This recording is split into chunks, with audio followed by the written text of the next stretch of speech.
I am Waltha Gay Levitt, Vice President of the Michigan Conference UMW, and I want to say good morning. This is a year of changing, of developing new habits and hobbies, or finishing up old projects. But UMW's purpose remains the same, as does our God. I would like to welcome all of you to the second annual Michigan Conference UMW annual celebration. I got that a little backwards. Let us begin our day reciting the purpose found on the top of your program. Please remain muted, but join us in spirit. The United Methodist Women shall be a community of women whose purpose is to know God and to experience freedom as whole persons through Jesus Christ, to develop a creative, supportive fellowship, and to expand concepts of mission.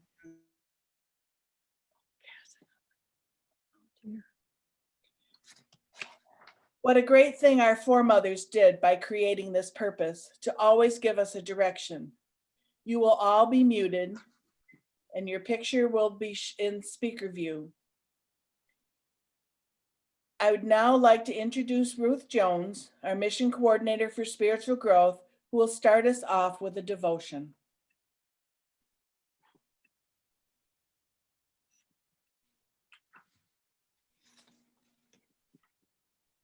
Good morning. I'm Ruth Jones, your conference secretary of spiritual growth. Happy to be zooming in to meet with you today from Traverse City. I'm glad to be with you in spirit. You know, the first thing I saw in the October issue of Response magazine was the word think. And I've had plenty of time to think these last few months. It reminds me of an old word from the Middle Ages that means a lot to me, and that is the word conspiracy, a word that's had a bad rap of late. Public Radio's program, Way with Words, said in one of their programs that this word, conspiracy and conspire, dates way back to the Middle Ages, to the 1300s. It has this, conspire has the same root as the word inspire. Con meaning together, spire meaning to breathe. It means agreeing, concurring, cooperating, planning. Well, over the years, it got to mean scheming, plotting, something with a tinge of harmful or unlawful. It's used that way in the prayer calendar mission witness for this week, where Larry Keyes, global ministry from Iowa, serving in Africa at the Africa University in Zimbabwe, says, disappointment and economic challenges seem to conspire to steal the hope and joy of Christians. So an unexpected gift took me by surprise. He says he asked students to organize an evening of fellowship and form a cell phone lit path to the cross on the hill overlooking Africa University. He says, as we delighted in the enchantment of music and sharing, the moon rose to fill our mini auditorium with gentle light. It seemed to say, fear not, I come to bring my light and joy. Wild horses could not keep me away from our United Methodist Women's Assemblies held every 4 years. Wherever it is that we meet, we conspire. We sing together, worship together, pray together. It seems almost as we think in harmony so closely that we seem to breathe together, it seems almost electric. And I always come home emboldened to think in new ways. The story from the Bible that I'd like you to focus on and reflect on this morning is the story of Miriam, her mother Jochebed, and the Pharaoh's daughter. At this point, it's in Exodus, the first chapter and the beginning of the second chapter, almost the beginning of the Bible. But at this point, The Egyptians have already forgotten about good old Joseph. Ethnic tensions have escalated to the point that the Pharaoh has issued an edict to drown all the boy babies in the Nile. He declares that the Hebrews are nobodies, only to be controlled and contained. But those three women give us a picture of working across what might seem almost insurmountable lines. Think of it. They worked across so many barriers, class barriers, education level barriers, racial barriers, ethnic barriers, age level barriers. A mother, a big sister, pretty nervy for a Hebrew slave, and a wealthy woman who seems to have no apparent spiritual connection at home. But they, as we must in 2020, manage to think outside the box. So must we, no matter how golden the box, no matter how pretty the box. In 2020, we must do our thinking outside the box.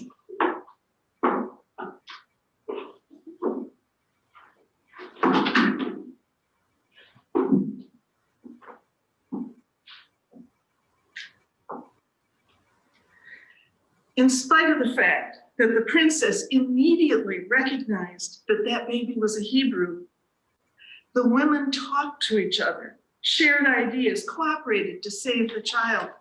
Miriam had no diplomatic script. She improvised. She appealed not to the princess's royal position, but she appealed to her as a woman. Don't they all exhibit the power of bold? So Moses spent his first 3 years with his mom, and then from the princess, he got instruction in all the learning of what was then the most powerful nation in the world. In the end, he saved the Hebrew people. But then didn't those three women save the Hebrew people? The next page of the Response magazine says, this time of isolation has put a spotlight on the need for economic justice, anti-racism, and climate justice. Exactly what the world needs. John Lewis reminds us that we need to make some good trouble. I'm so glad I read that about the time of his death. We don't need thousands of women at an assembly to conspire to make some good trouble. We can get on the phone. We can meet some Circle Sisters at the park. We can Zoom. Now, the problem is not boy babies being drowned in the Nile, but how different is the school to prison pipeline, really?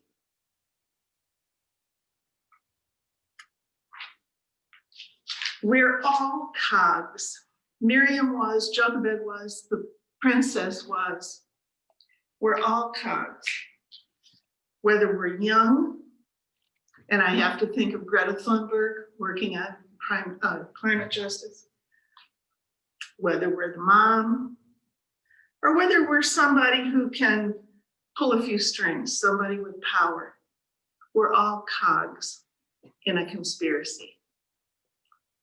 Cog, C-O-G, conduit of God. If anybody doesn't play their part, the idea doesn't work. There's no more important cog. We're all important conduits of God.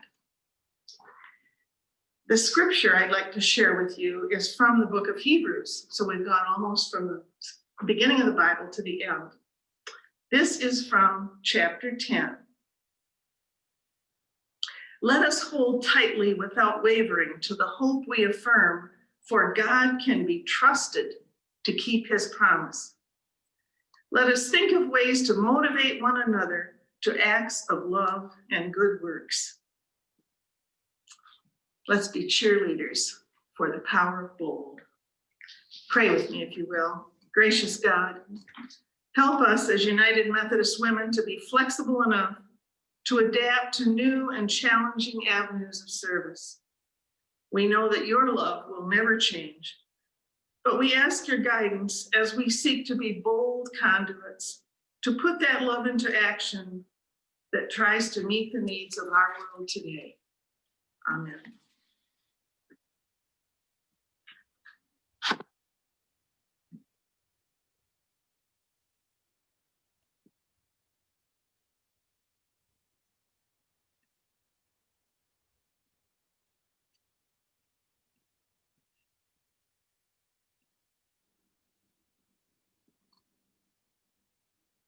Good morning, Michigan United Methodist Women.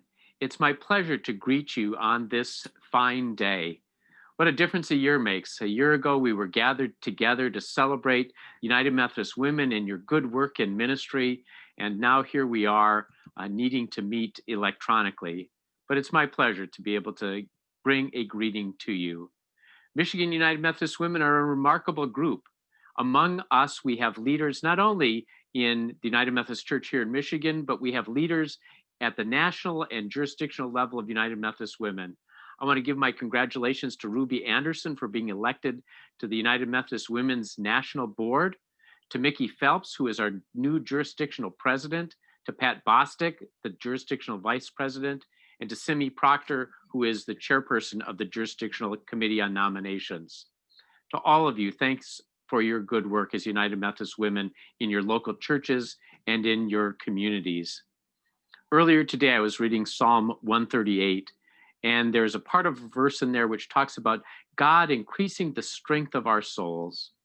I'm grateful for the way United Methodist Women work together to strengthen the souls of women United Methodists as they are in mission for Jesus Christ. And my prayer for you all today as you gather is this, that somehow through this meeting, God's Spirit will increase the strength of each of your souls. Have a blessed day.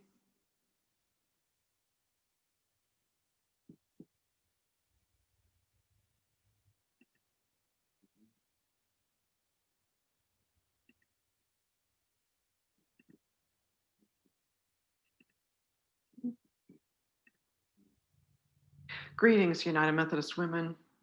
Greetings, sisters. I'm so glad to be able to connect with you using this medium, even while we're socially distancing to protect ourselves and others.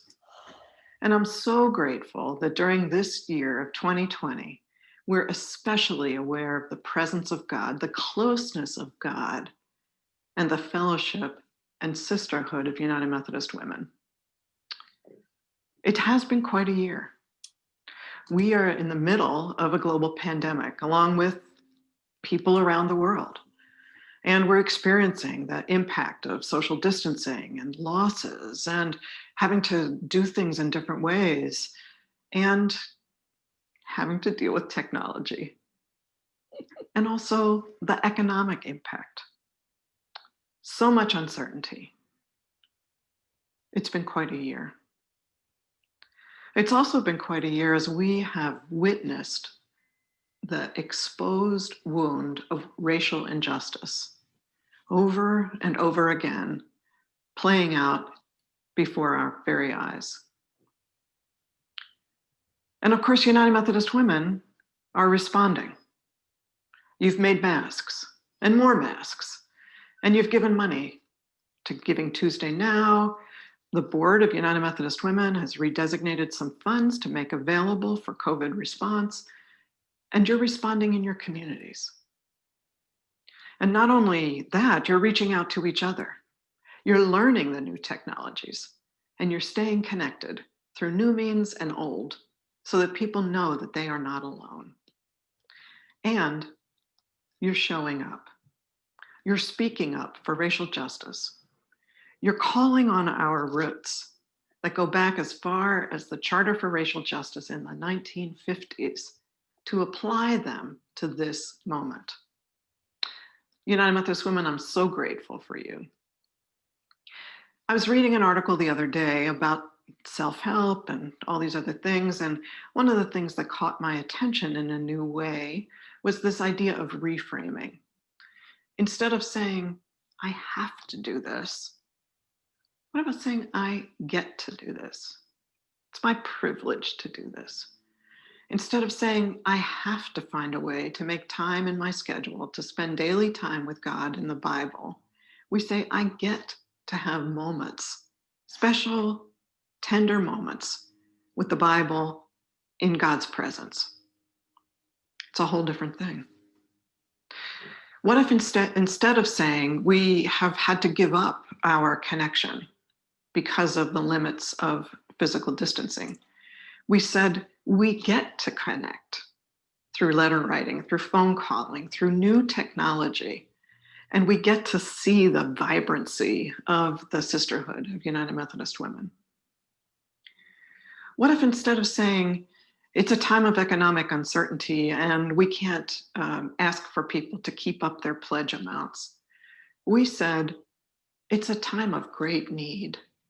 United Methodist Women have always responded when the need is greatest.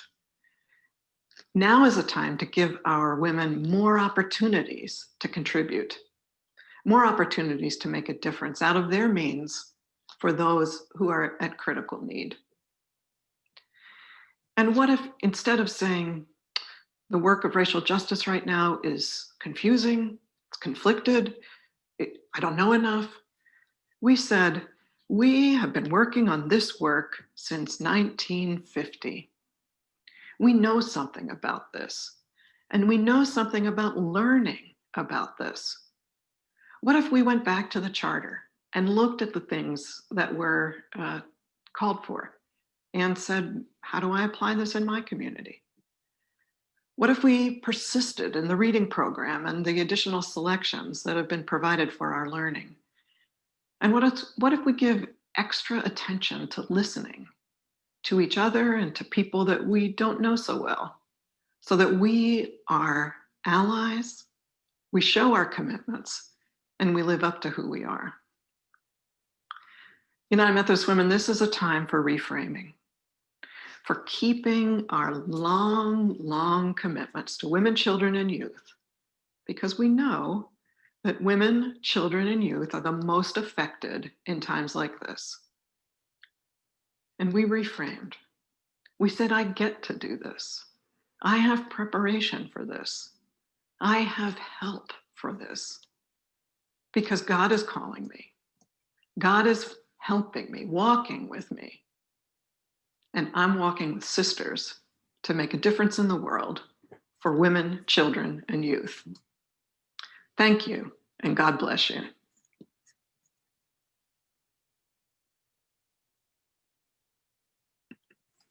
She doesn't look like she's changed much since she was here.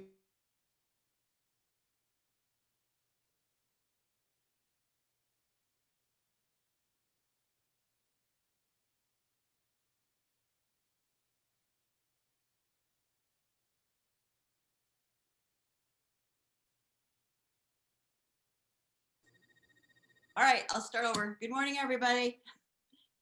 It's kind of a hard act to follow Harriet. She's a wonderful person and always has a great message, and she certainly had a good one this morning. Hello, good morning to everybody on this beautiful sunny day. I hope it's sunshiny where you are. The sky is blue and it looks like a very nice day out there. Ordinarily, I would say to you, I hope y'all had a safe trip to get, to wherever we were supposed to be this year.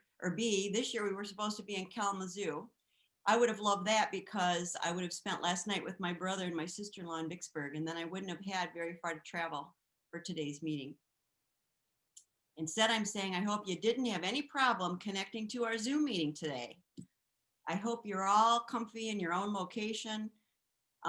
Please don't hesitate to continue eating your breakfast or drinking your coffee or moving around in the comfort of your own home. Feel free to get up and move around and do whatever you need to do. You aren't going to bother anybody else. I'm Linda Darrow, and I'm the president of our Michigan Conference United Methodist Women.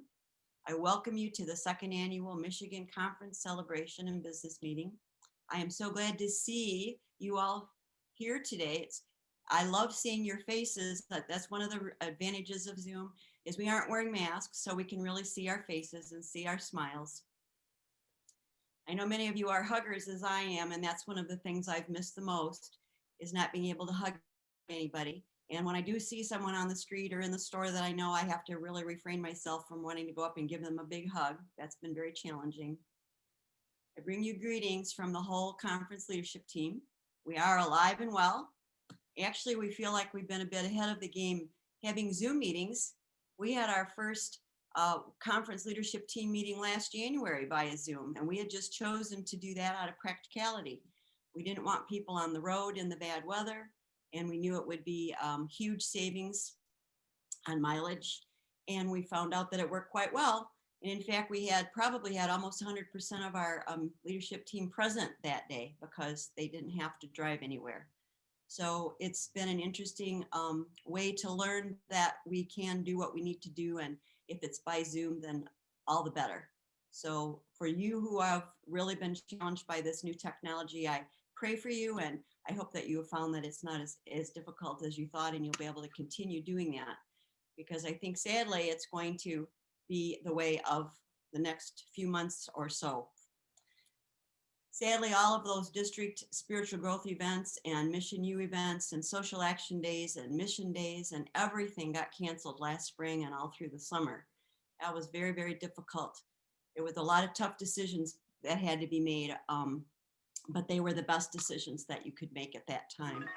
And now it looks like our events clear through this fall and into the winter and even into next year, the beginning of next year, are going to be changed. The way we hold those events is going to be different.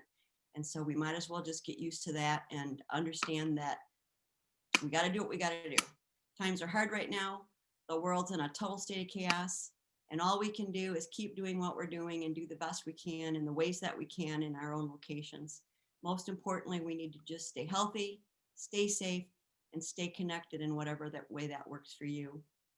I do want to commend all the district leadership teams for working so hard these past few months through all the difficult times and tough decision making that they had to do, and keeping their lines of communication open. That's been a huge, huge challenge for us, and we need to remember that communication is so important.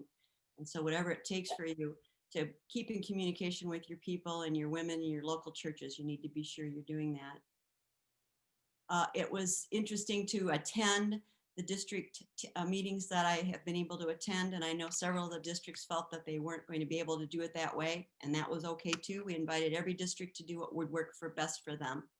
But we do have 9 amazing districts, and we have great leadership teams.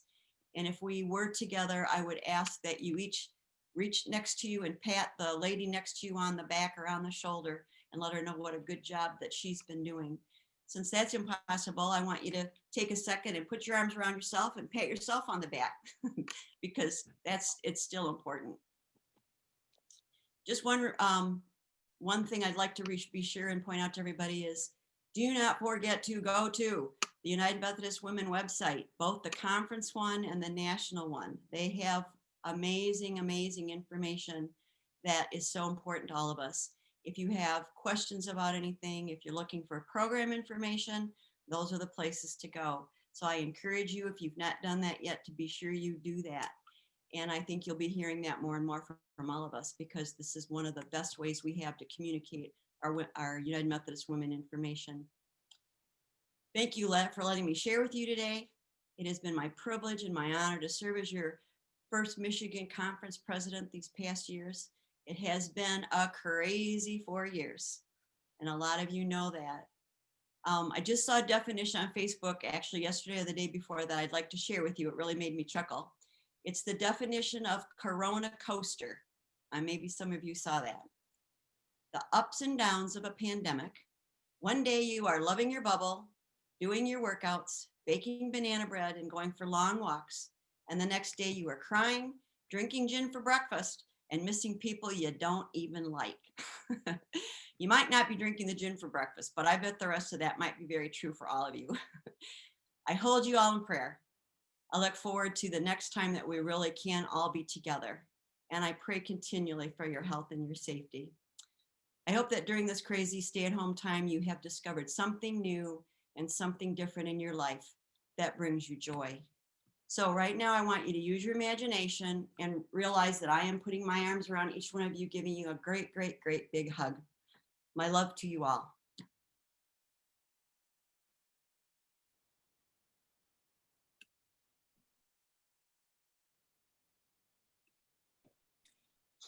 I'd like to welcome all the past presidents that are here, and especially to Muriel. Does Muriel want to say a couple words? Good morning, everybody. I'm grateful to join you in your annual meeting. And I'm from Liberia, and all the women in Liberia send their greetings. I've been with the different districts attending their meetings. It's just an excitement to be united with sisters. Thank you for your sisterhood. Thank you for your support. And I wish you all the best in your meeting.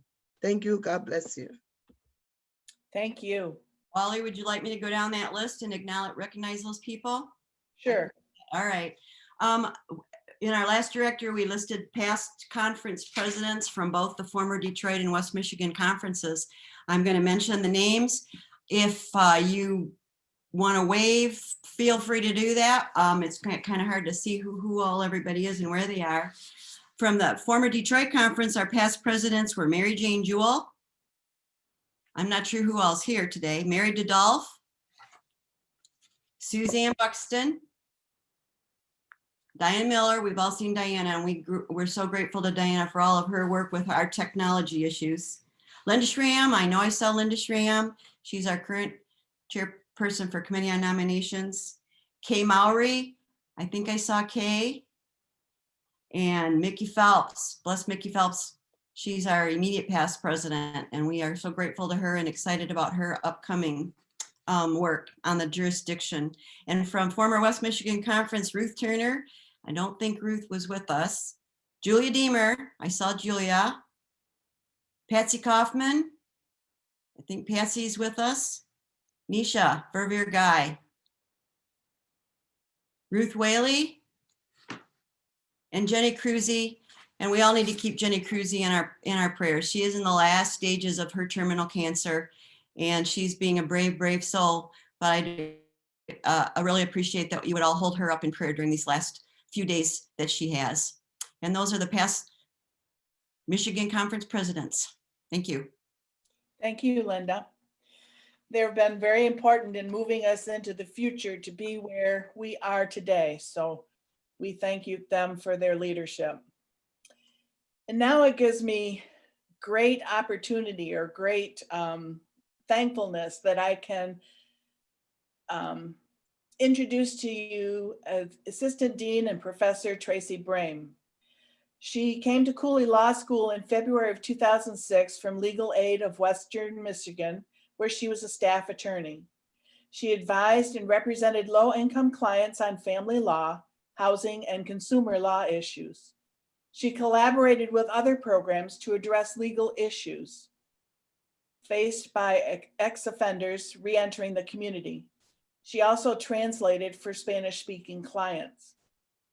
Previously, Professor Brame served as a staff attorney for Public Defender Services for the District of Columbia, a research and writing specialist with the Federal Defender Office, and an assistant defender with the State Appellate Defender Office in Detroit. She began her legal career as a law clerk to the Honorable Julian Abel Cook Jr. in the U.S. District Court in the Eastern District of Michigan. She has served as an adjunct professor at Grand Rapids Community College. She garnered the death penalty litigation experience as an extern with the Alabama Capital Resource Center. She conducted research, interviewed inmates, their relatives, and former jurors, combined statistic on racial composition of juries, helped prepare an argument before the US Supreme Court, and drafted racial justice legislation for the state of Alabama. Professor Brame started the Access of Justice Clinic at the Grand Rapids campus in 2006 and currently runs the West Michigan Public Defender Clinic. She also teaches elective constitutional law courses. She's a very busy woman, and if you want to catch up with her, good luck. It gives me great privilege to introduce her to be our speaker today. Thank you so much for that wonderful introduction. Hopefully everyone can hear me. I always appreciate when people read my bio, like I get tired just listening to it. So I'm like, oh, that's why I'm so tired. It's truly, it's a pleasure to be here today. I love the words from one of the previous speakers. I love that I get to be here today, right? So I was given the option of recording a presentation and I was all ready to do that. And then at the last minute, we decided, well, you know what, you could just join us on Saturday morning. And I said, okay, well, I would love to do that because I would love to get as close to in-person, right, as we can get. And these days, this is as close to in-person as we get. So hopefully I will get through the presentation without any interruptions on my end. If you saw my camera go blank just briefly a few minutes ago, it was because the puppy had found me and had gotten away from my daughter. So, you know, these days when we're living at work, I know that it could be a challenge to stay focused on on tasks. So I'm going to certainly try to do that. But again, I just already just listening in, I love this group of women. I love what you all are doing. I love your mission. I love that there are 133 of you gathered on a Saturday morning, right, to put faith, hope, and love in action, and have asked me here today. So you know, to figure out where to start, I love also the theme of thinking outside the box, right? Of conspiring or thinking together to kind of go beyond the norm, right? To go beyond where we've been to try to get to a better place. And so I want to talk a little bit this morning about the pipeline to prison, or the school to prison pipeline that's plaguing so many of our young people, our boys and girls. And I appreciate the opportunity to encourage you all to think outside the box. And so I'm going to spend just a few minutes this morning talking about that box, right? Talking about the box that our young people are being placed in, and the issues, you know, that are facing them as they try to seek education and better themselves in their community. So I'm going to try to share my screen. We'll see. Technology. I could do this, and I think so. Let's see. All right.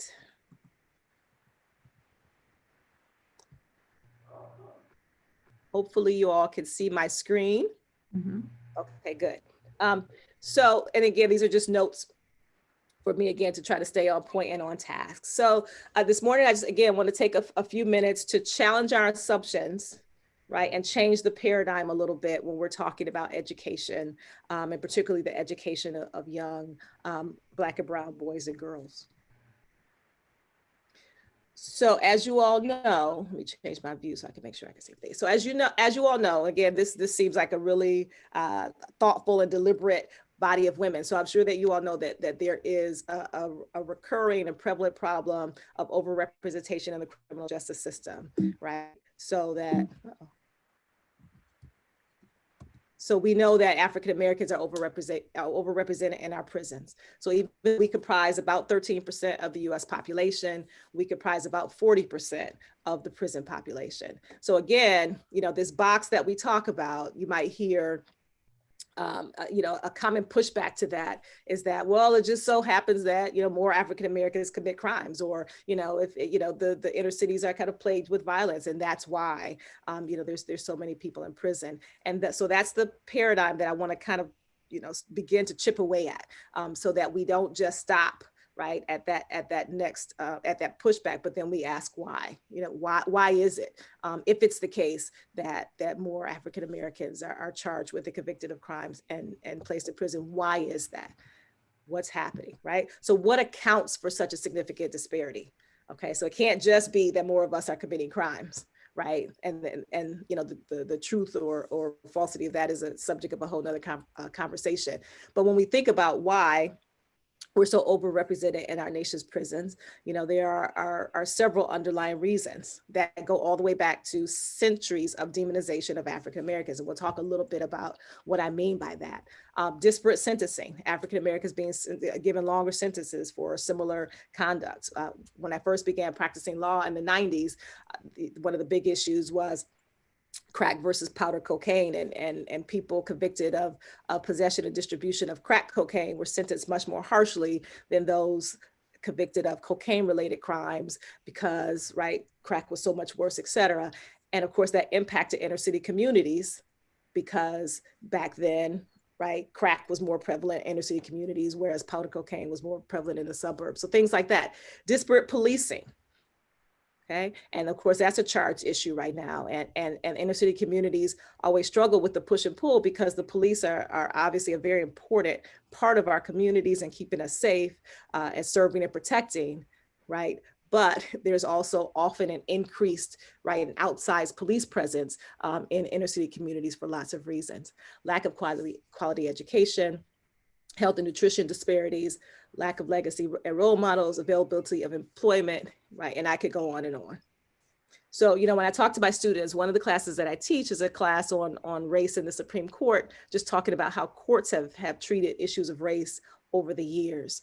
And I always ask the students why they're taking the course, right? Because they don't have to, it's an elective course at our law school. And I always get a variety of answers. In one semester, a student said, you know, I took this course because I was curious about why this is even a course, right? Like, why are we talking about this? Like, it's 2000 and whatever year it was, I was teaching the course, right? And I'm just interested in why race is still a topic, right? And one of the answers to that is, there's lots of answers to that, but one of them is that race still underlies a lot of the disparities that we see in our society, right? And until we talk about that and unpack that and figure out why, there's always going to be, right, a disparity in education, disparity in nutrition, et cetera, right? So we have to talk about the things that underlie those disparities.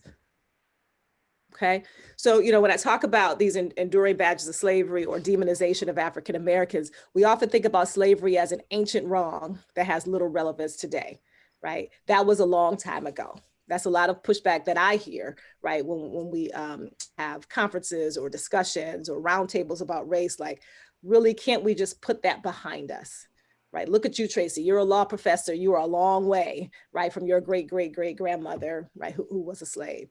And that's true, and that's wonderful. I'm very proud of my family. I'm very proud of the African-American community in general and the strides that we've been able to make despite, right, despite the way that we arrived on shores hundreds of years ago. You know, that is all wonderful. But the notion that slavery ended in 1865, right? And that the lingering effects of slavery kind of ended a long time ago, I think is a romantic one, right?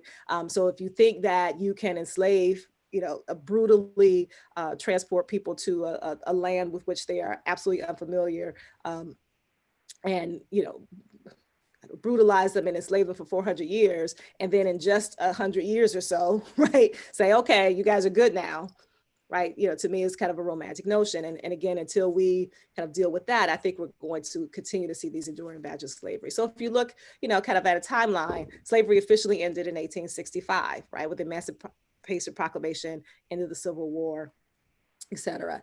13th, 14th, and 15th Amendments, right? 3 amendments that specifically, right, tried to embed the rights of newly freed Africans into our Constitution. Those were enacted in 1868. 13th Amendment, right, said no more slavery. 14th Amendment says that there's a right to equal protection under law and due process. And the 15th Amendment talked about the fact that voting rights cannot be, right, inhibited on the basis of race. That happened in 1868. Jim Crow segregation took root and held on until the late 1960s. Okay, so my parents were born in the late 40s and 1950. So in their lifetime, Jim Crow was alive and well, just a generation before me. Right, my in-laws went to segregated schools in the South. Brown versus Board of Education, a seminal case, right, that desegregated the school systems. It's not even 100 years old yet. Right, it was 1954.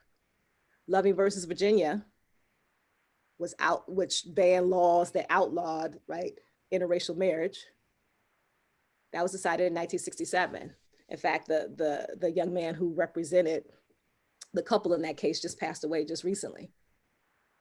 I have friends, right, whose parents married, you know what I mean, right around that time, because of the decision, and they were able to do so because of the decision in Loving versus Virginia. So just a generation before me.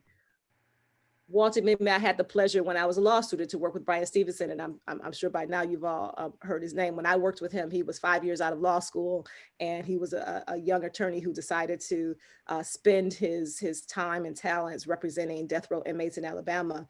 And I had the privilege of working with him as a young law student.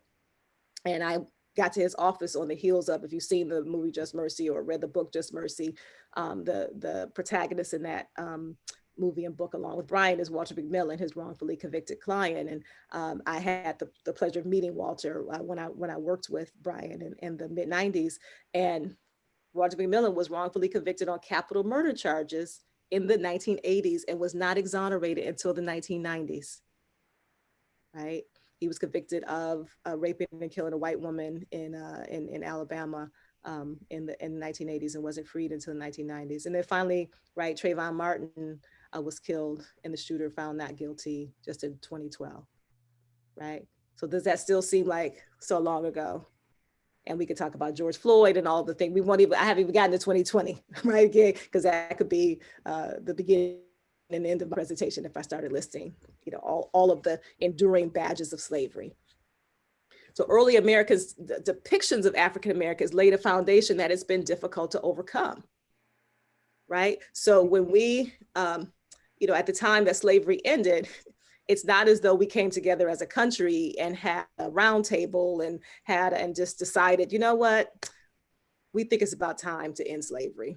And we all kind of peacefully come to this together. No, it was a hard fought battle in which millions of lives were lost and in which, right, the Confederacy went down fighting, literally went down fighting, right? Fighting for lots of things, but importantly, fighting for their right to continue their way of life, which was heavily dependent on slaves. Okay, so, and there were millions of white people in the South who were rendered homeless, jobless, who were killed, et cetera, right, in the name of freeing slaves. And so it shouldn't come as a surprise that the aftermath wasn't so easy, right? It wasn't as though we had a kumbaya moment afterward and, you know, they welcomed all of the newly free Africans into the American society with no problems. Okay. Instead, what followed was decades of figuring out what to do, right, with these newly freed Africans. How do they fit into our society? Because maybe we can't own them anymore, but surely they can't be considered our equals. Because if you remember the whole basis of slavery, how we as a country justify slavery to ourselves. Because by the late 1700s, 1800s, again, slavery was falling out of fashion in many, you know, supposedly enlightened areas of the world. But we as Americans, particularly, right, we had just founded our country on notions of liberty and all men being created equal. And yet the very people, right, who wrote those words, right, who signed those declarations, who signed that Constitution owned slaves. And how do we reconcile that? We reconcile that by convincing ourselves that somehow Africans were different, right? Somehow we had a right to enslave these people because they were different. They weren't quite as smart as we were, and we were really doing them a favor, right? Because they're not quite as civilized as we are, and you know they're treated, you know, they're doing better here than they would have, you know, back in their villages in Africa, and we're, you know, bringing them over to the enlightened new world, right, and helping them out. They're not quite as smart as we are, and look at the way they're built. They're built for work. They're built to serve other people. And, you know, I say that, and it wasn't a tongue in cheek, you know, it wasn't like now, if you say that now, you know, it's very, very politically incorrect. Back then, there were scientific journals with whole articles, right, with supposed evidence of how and why Africans were different and therefore slavery was okay. So even our Supreme Court in 1857, okay, this is, you know, as we're leading up to the Civil War, leading up to the end of slavery, you know, dictated that they, meaning the enslaved Africans, have for more than a century been regarded as beings of inferior order and altogether unfit to associate with the white race, either in social or political relations, and so far inferior that they had no rights which the white man was bound to respect, and that the Negro might justly and lawfully be reduced to slavery for his benefit. So this is from the United States Supreme Court, right? The supreme law of our land, one of the most respected entities in the country, and I'd say the world, right? Dictating that enslaved Africans were so far inferior that they had no rights at all, right? Which the white man was bound to respect.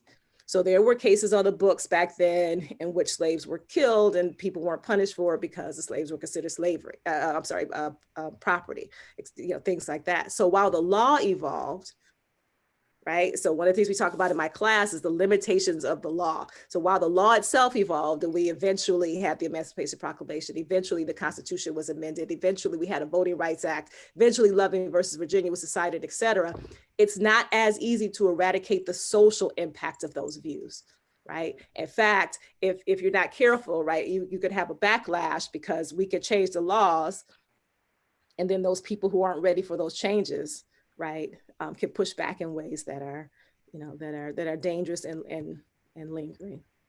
Okay, so those historical views impact our prison pipeline even today. Okay, so if you imagine again, this justification for slavery that's based on the inferiority of an entire race, those lingering thoughts about the relationship between white people and Black people affects us even today. Okay, so we see it in the form of housing discrimination, white flight leading to disparate wealth and education opportunities. So even as recently, right, as end of World War II, soldiers come back, there are federal programs that help people get loans to buy houses. Black people are excluded from those programs and therefore unable to afford or buy homes, right? Creating a wealth disparity that we see that continues even today. Okay, so children of color end up living in poor communities. I'm sorry, see, this is the working at home, living at work piece of it. Children of color end up living in poor communities with substandard schools. Remembering that property taxes, right, form the basis of a lot of our school funding, right? Implicit bias and stereotypes convince whites and even some African Americans that poverty and crime are a natural part of African American culture, leading to policies that criminalize African American youth and foreshadow prison time. So from the time that they're young, right, a lot of our African American boys and girls are stereotyped in such ways that people assume things about them, right, just by looking at them. I remember so I have a son and a daughter, and my son is now a freshman in high school. And so a lot of these issues are kind of at the forefront of my mind now, particularly as I watch what's going on in our world now. And I remember when he was just a little boy, 6 years old, and everybody used to say, oh, he's so cute. Oh, he's just so adorable. They would pinch his cheeks, et cetera, et cetera. And I literally, as I watch his shoulders broaden and his voice deepen, right, I think to myself, are they still going to think that he's cute? Right, as he starts to get a little peach fuzz under his, lip, and again, his muscles start to form, right? Or will people revert to those stereotypes about him and assume things about where he comes from, assume things about his propensity for crime, et cetera, things that at best might infringe on his self-confidence, and at worst, could lead to his death. And so those are real issues that we as African American mothers think about. African American boys are perceived as being older than they are, studies show, right? So many of our boys do not get the benefit of mere adolescence of being kids. So studies show that if you show, side by side a picture of a young white boy and a young Black boy, the assumption is going to be that the Black boy is older, right? And more manly, and therefore more dangerous. And these, again, just go back to our prior notions, right? That, that we used to separate people a long time ago. And those are the things that we have to be deliberate about, and that we have to conspire to think outside of those boxes that we've been placed in order to create real change and real paths for our young people. So how does this affect, right, school? How does this affect the little babies in preschool, right? Is there really a pipeline to prison that starts, in preschool? And statistically, unfortunately, that answer is yes. And I'm happy to say that now this issue gets more and more play, and there are very good people thinking very hard about this, thinking outside of the box about it, and trying to tackle, some of these issues. But school policies, implemented in the 1990s, there was a push to be tough on crime. I don't know if you guys have been watching the debates, but one of President Trump's criticisms of Vice President Biden was that he was one of the champions of the 1990s crime bill, that, the big tough on crime.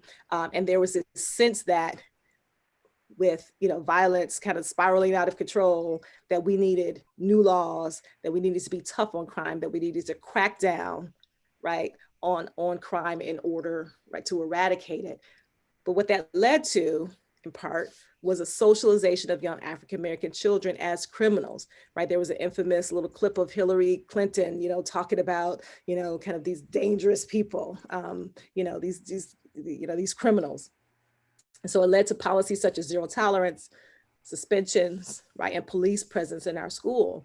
And again, as a policy, right, and one of my friends posted on her Facebook page, this criticism of Biden. She reminded us in her post that it wasn't just Vice President Biden, right, or Secretary Clinton or President Clinton that were championing these policies. There were a lot of our pastors in the African-American community, a lot of our leaders in the African-American community, because we were trying to find ways to address crime. And that's always been, I guess, part of the nuance and part of the, kind of tough things about this issue, is because people of color, particularly, but not only those living in inner cities, face threats from within and without, right? Crime is a real problem, right? And some areas, but right, so are the forces that come in and try to fix that problem. You know what I mean? And so a lot of our families are caught between a rock and a hard place. So, it's not, it's not a stretch to think that some of our leaders would say, oh yeah, we need to have zero tolerance, right? If we could just root out the bad ones, what I mean? If we could just send the criminals away, and then the problem is, there's a real fine line, right, between the bad ones and the ones that need our help. And of course, I would argue, I don't know, I think there are this many truly bad people, right?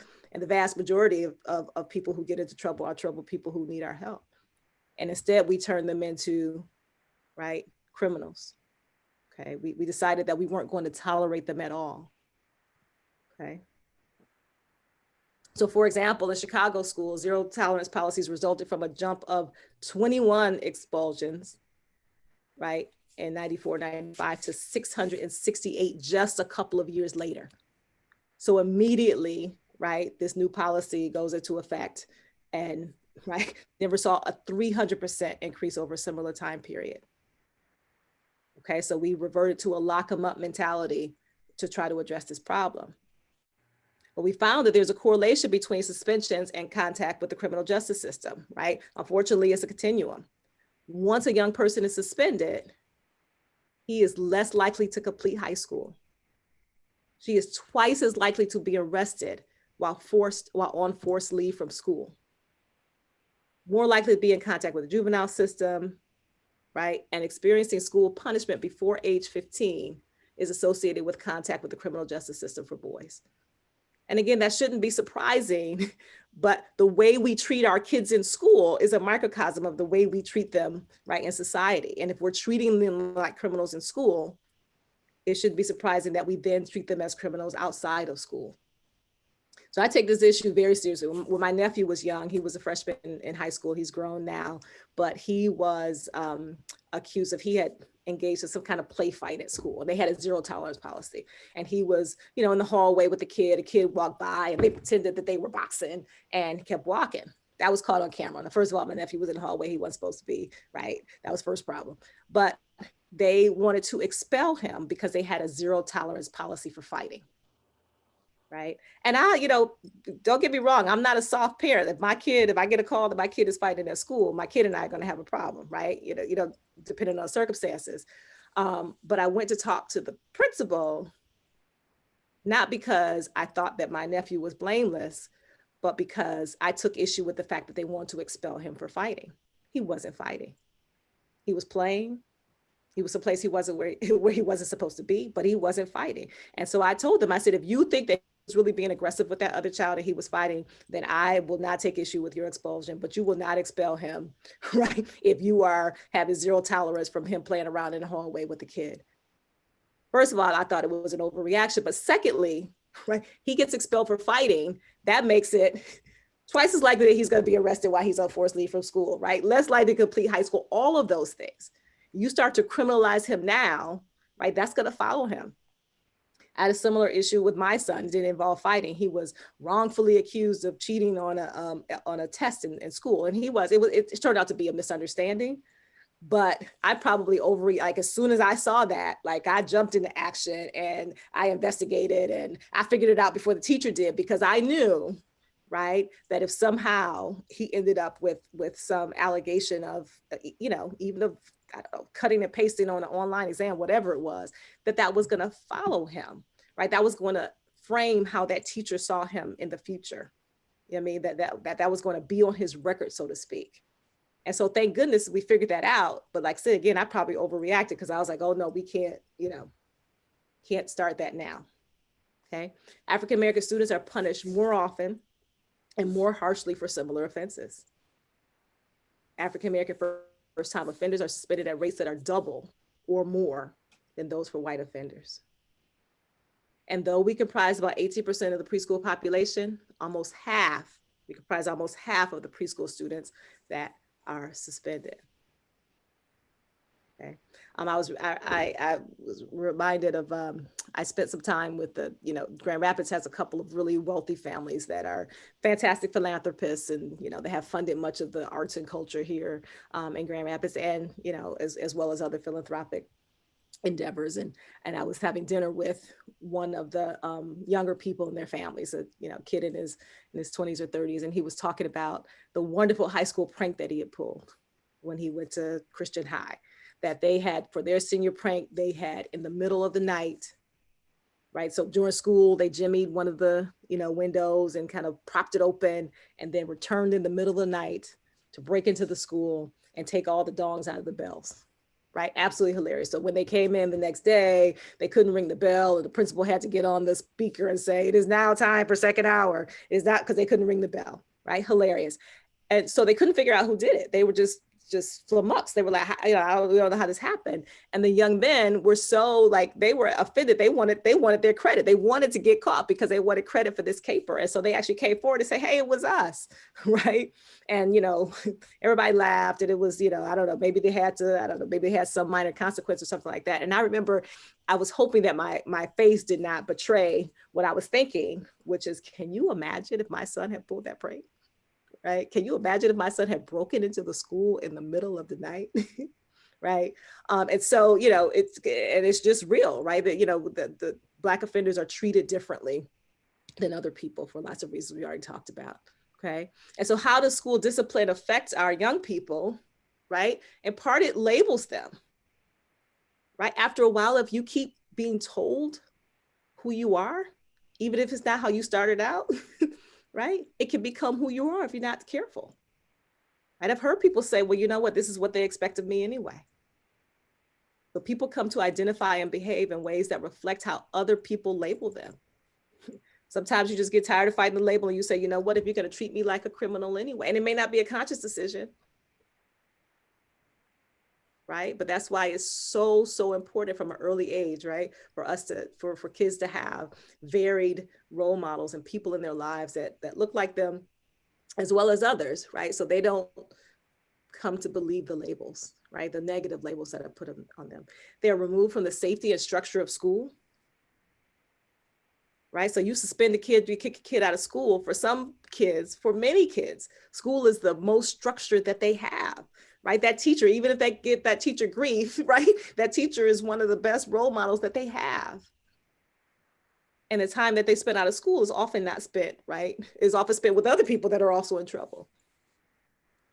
Okay. It starts to paint our authority figures as unfair, untrustworthy, the enemy.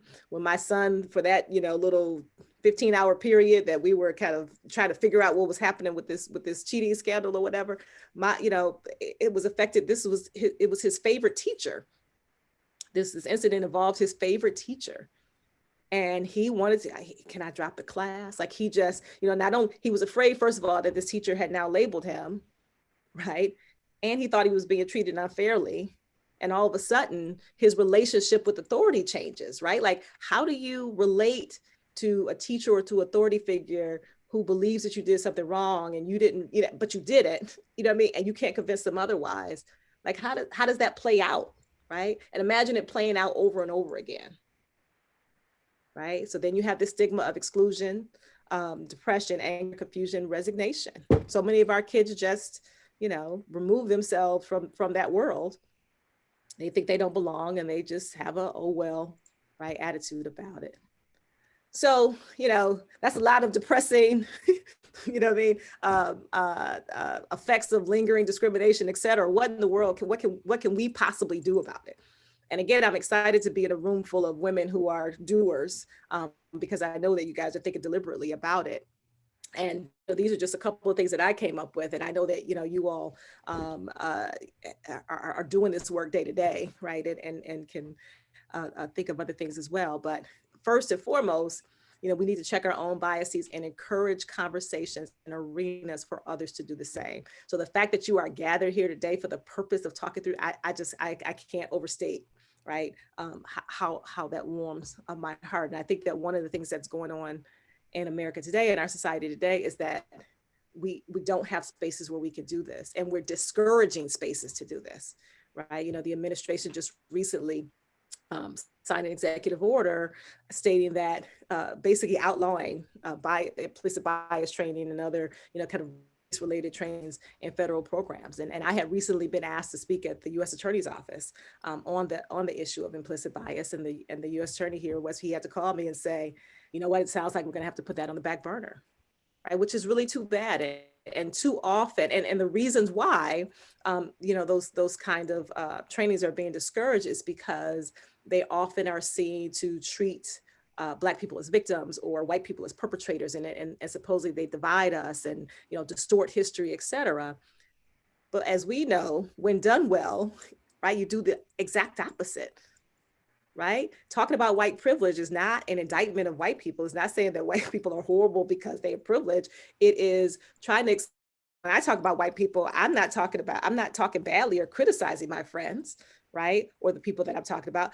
I'm trying to get them to better understand me, right? I have a wonderful friend, my secretary.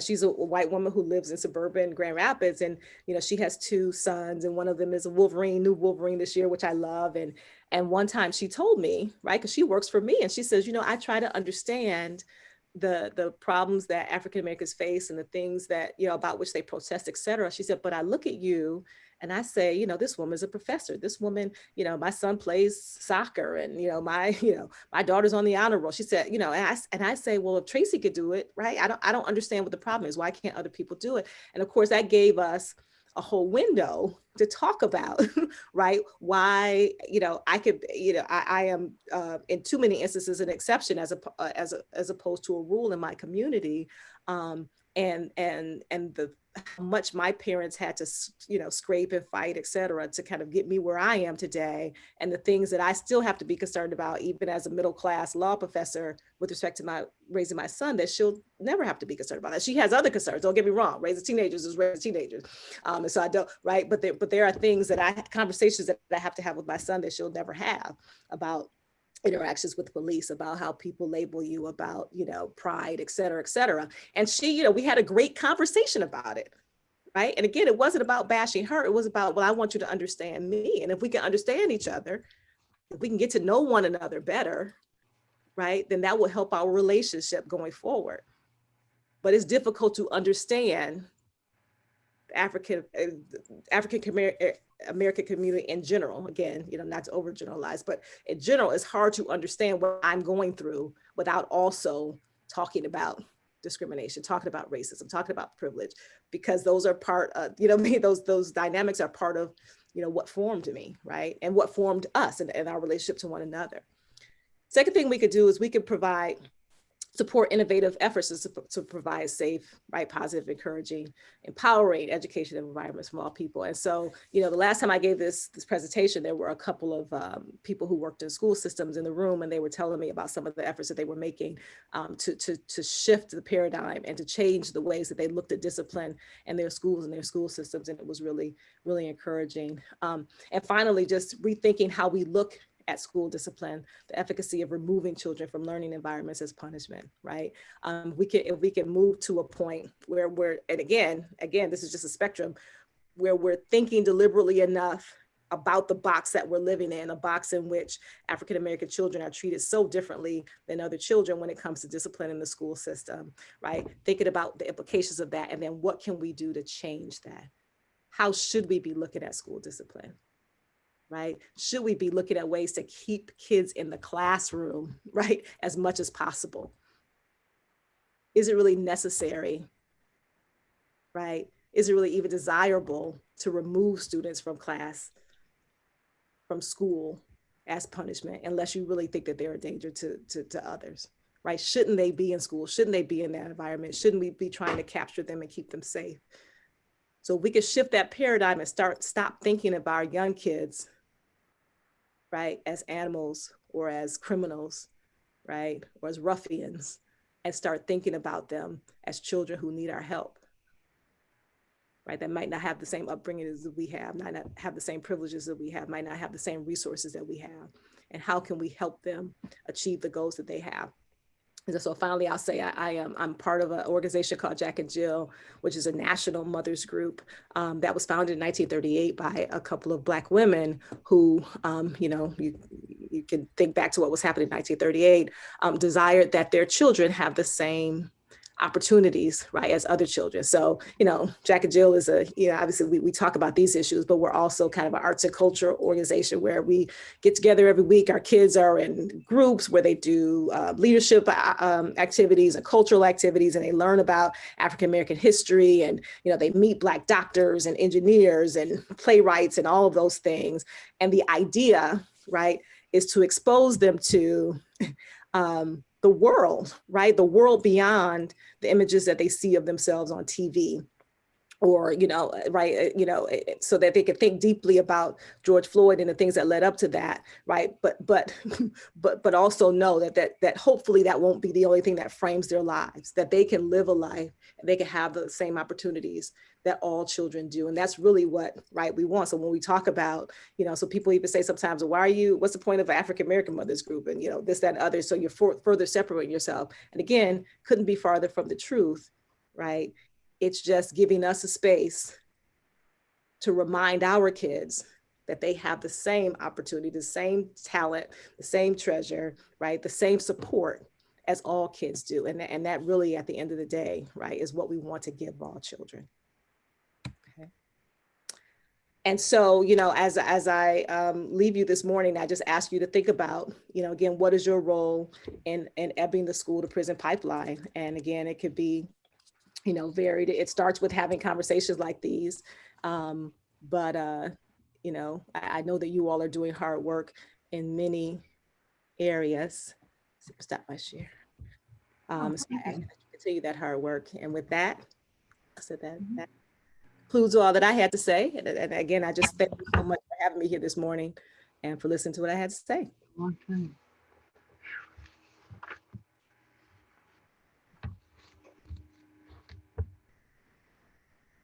Everybody, show appreciation. That was great.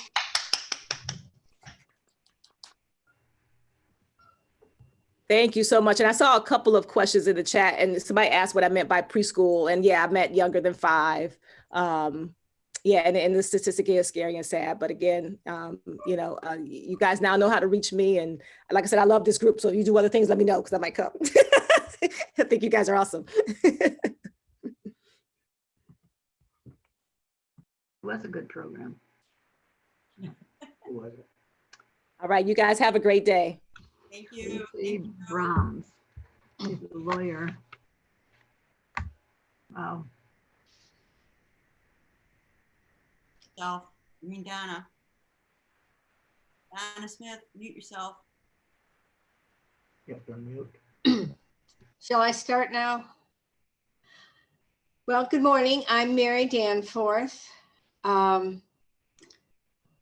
Somehow I see Linda is still on the screen. I don't know if I'm supposed to do anything, but okay. So I'm the treasurer of the Michigan Conference United Methodist Women. I'm here today to let you know that we've made a wonderful offering of, normally we'd be doing it now, but we've already done it through what you donated when you registered. The total amount that we received was just slightly over $3,000. 1,226 of that will go to our pledge to mission. Another 1,226 will go to the United Methodist Community House in Grand Rapids, which is one of the missions that United Methodist Women supports, and it's a Michigan mission. So we're very excited to be supporting that. And $550 will go to the Legacy Fund. So I want to thank you all for this donation, and I'd like to close with a little prayer. Glorious God, thank you for these donations that help us put our faith, hope, and love into action. Help us to reframe in this time of great need and continue to support United Methodist Women missions around the world. And I love thinking of us as a cog. Help us to be a conduit of God as we work on economic, racial, and climate justice issues. In Jesus' name we pray, amen. And now I'll turn it back over to Linda Darrow. Thank you, Mary. What a wonderful collection that was. Thank you, everybody, for your contributions to the offering. I need to make a huge apology and do one more introduction before I go on. Jeannie Bank is with us today, and Jeannie Bank is a past president of the former women's division. And I apologize profusely, Jeannie. I did not mean to overlook you. I am so sorry. I don't know where you are, but I love you. Thank you for joining us today. I want everybody to realize that she is with us. And again, we were very honored to have someone from our Michigan conference representing us in that way and during those years.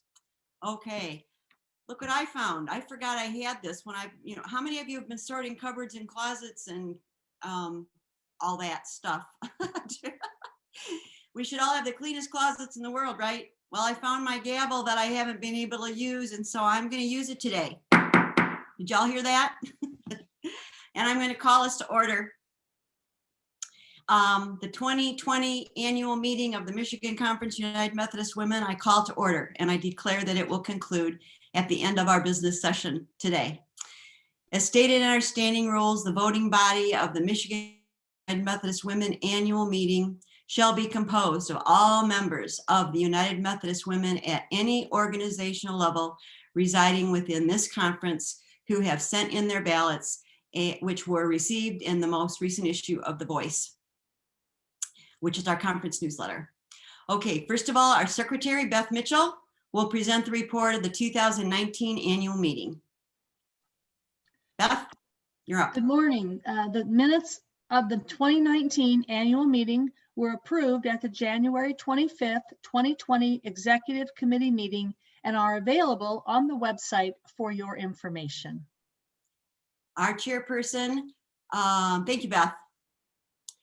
Our chairperson for the Committee on Standing Rules, Diane Miller, will bring the report from the Committee on Standing Rules.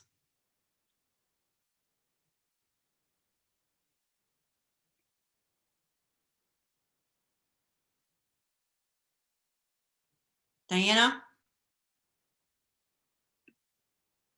Sorry, I got my picture and forgot my voice. The Okay. standing rules for Michigan Conference can be found on the United Methodist Women website. The revisions for the standing rules for 2021 have been available for review at least 30 days prior to this annual meeting. The revisions were in the latest edition of the Voice newsletter. On behalf of the Committee on Standing Rules, I recommend that these revisions be adopted. All right, the revised standing rules for the year 2021 come from a committee and are properly before you. These changes were approved by the majority vote of the membership when they returned their ballots in the most recent issue of the conference newsletter. The revised standing rules for 2021 are adopted. Thank you, Diana. And are there any other remarks you would like to make? Yes. After 12 years assisting 4 different presidents with the standing rules and going through the process of merging the 2 conferences, I will no longer be doing the standing rules. Linda Darrow, as the next immediate past president, will be the new standing rules chair. It has Yeah. been a privilege and a joy to have served you in this way. Thank you, Diana. We really appreciate all that you've done for our conference and all the many different ways that you've done it. And standing rules is one of those key ones. I'm not sure I'm going to meet up to your ability, but I will put forth every effort. I try very hard to do it. All right, now our treasurer, Mary Danforth, will present the treasurer's report, the administration and membership development budget for 2021, and the pledge to mission recommendations for 2021. The treasurer's report for 2019 was sent out in the latest issue of the conference newsletter. It has been reviewed and has been by a qualified person and has been placed on file. The proposed administration and membership development budget for 2021 was also published in the most recent issue of the conference newsletter. So the total budget for the year 2021 is $149,700, which is down about $12,000 from last year. We probably should have really made it be $150,000, but our proposed pledge to mission is $228,300, which is down about $20,000 from last year. On behalf of the Committee on Finance, I recommend that this budget and pledge for 2021 be adopted. All right, the administration and membership development budget for 2021 and the pledge to mission recommendations come from a committee and are properly before you. The number of return ballots indicate that these recommendations were approved by the membership. The budget and the pledge to mission for 2021 are adopted. Thank you, Mary. Okay, now our chairperson of the Committee on Nominations, Linda Schramm, will present the report of the Committee on Nominations.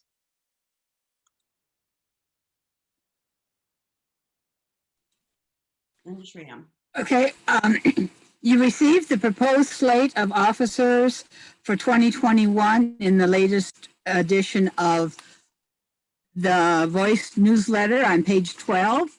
Kind of looked like this. You can't really see it well.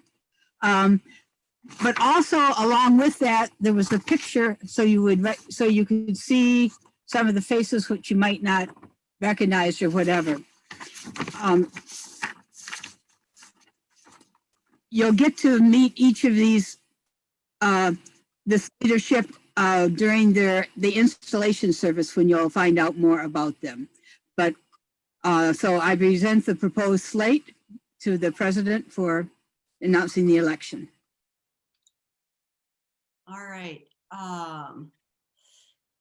We want to thank Linda and the committee. Linda, would you like to share who's on your nominating committee, please, for everybody? Just mention their names. Yes. And the unique thing I really love about the new standing rules for Committee on Nominations in the Michigan Conference is each district has a representative on the Committee of Nominations. So I always kind of start at the top with Northern Skies. And so Patty Steinberg from Northern Skies, Julia Deemer from Northern Waters, Evelyn Delaney from Central Bay, Shirley Chapel from Midwest, Joyce Plenoff from Midwest. Oh, I missed those up. Shirley Chapel from Midwest, Joyce from Mid-Michigan, myself from East Winds, Dory Litchfield, who's done a marvelous job as our registrar, serves Greater Southwest, Carol Gorham from Heritage, and Jimmy Jones from Greater Detroit. Thank you, thank you. I agree with you that having a representative from each district is vitally important to that committee because they're the closest thing we're going to have to knowing who the people are in those areas. Well, and I found the 2 years that I have been chair that it makes finding leadership really easy because you've got the faces of the network that goes out to the whole state. So it's made it a fairly easy job to find current new leadership. And I'm pleased to report that we do have the new incoming leadership for Michigan Conference come from 7 of the 9 districts. But every district is also represented by having their district president serve on the conference leadership team. And every district has a voice on the committee on nominations. So there's really lots of good feedback to get from locals through the districts to the conference. I think it's a wonderful way that it was set up. And I think it's going to just enhance us finding leadership from across the conference better than ever. So thank you very much. Thank you, Linda. Thank you, all the committee on nomination members. We really appreciate all of your work. According to our Constitution and standing rules, nominations from the floor can be accepted if the nominee has given her permission and she meets the qualifications for the office as stated in the Constitution, including the tenure rules. Our slate for 2021 was complete, but an invitation to submit a name from the floor was included in the most recent issue of the conference newsletter, and none were received. Therefore, I declare this slate of officers for 2021 to be duly elected. And again, I thank Linda and thank her whole committee for all of their hard work. I just want to thank each of my executive committee members for their work in preparing for this business meeting and for this annual celebration. I want to thank my whole leadership team for their hard work this past year, who they've worked so diligently to get this annual conference put together. And I appreciate all of their hard work and diligence and patience working through what we've had to work through these past the past almost year already here. So I do want to just thank everybody for that. I appreciate that. I think that is all of the business before us.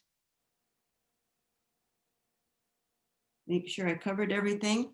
Otherwise, I will declare that this business meeting for our annual meeting is closed, and we will go on to I'm going to turn it back over to Linda Schramm, and she's going to do an acknowledgement of our outgoing officers. Thank you, Linda. 5 women have completed their tenure in their current conference leadership positions, serving first in 2 years of the previous conference and then 2 years in the Michigan Conference. So those who started out their tenure in Detroit Conference and are finishing up in Michigan Conference are Kathy Freeland, Communications Coordinator. And she comes to she was out of the current Central Bay District. Secretary of Program Resources, Brenda Street, out of the Greater Detroit District. And Alice Tucker, Mission Coordinator for Social Action, also out of the Greater Detroit District. Serving of West Michigan Conference for the first 2 years, and then the finishing up their tenure in Michigan Conference, our Secretary, Beth Mitchell of Greater Southwest District, and President Linda Darrow of Central Bay District, who has done just a marvelous job of being the leadership of getting these 2 conferences blended into one. They have received by mail their special mission recognition pins and certificates already. And so at this time, we're just honoring them by name and their place in the program. And we thank them for their service to Michigan Conference as well as the previous conferences. Thank you so much. My pleasure. Good morning. I'm Suzanne Hewitt. I'm an immediate past member of the National Program Advisory Group. As United Methodist Women officers, becoming all God means you to be requires giving 1 or more years of your life in rather intense ministry. You will be meeting in person and on Zoom, planning, visiting, speaking, writing, listening, reading, studying, traveling, and learning. Together you will grow and you will discover your own personal faith expanding. Be amazed at the new horizons you'll experience. Explore new skills, include new women.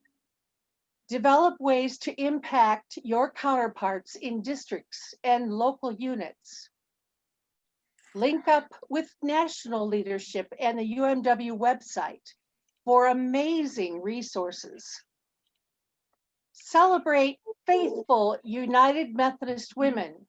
There are many. Be all God means you to be. Be the best cog that you can be. Today we lift up as new and renewed women for service to God in the Michigan Conference. We believe that your calling is a celebration of the unique gifts you bring to each position. This is an expression of our belief in you. In coming to this moment of installation and virtually surround each of you with our love and our prayers and our support for answering God's call. You have been chosen to lead 12,000 women in this conference to new understandings of their faith and mission. You were not chosen because it'll be good for you, though it will. You were chosen to lead others into new areas of serving God. You will be expected to do all of this in the context of your faith and the biblical word. You will be expected to study and use the handbook and other resources of United Methodist Women. Read response from cover to cover. Attend all United Methodist Women events in the Michigan Conference and in the district where you live. Stretch and nurture your own faith experience. I speak now to the new leadership team. Will you, as an officer of Michigan Conference United Methodist Women, promise to fulfill the duties to which you have been called, with God as your helper? If so, answer, I will with God's help. I will. I will with God's help. Will you, when times of difficulty arise, remember that Christ renews and sustains you? If so, say, I will with God's help. I will. With God's help. Will you read and respond to the materials and emails and resources for your office? If so, say, I will with God's help. I will. With God's help. Will you make yourself available to all training opportunities for your position and training the district counterparts? If so, say, I will with God's help. I I will. will with God's help. Each of you are meant by God to be something very special with meaningful and significant leadership tasks to do.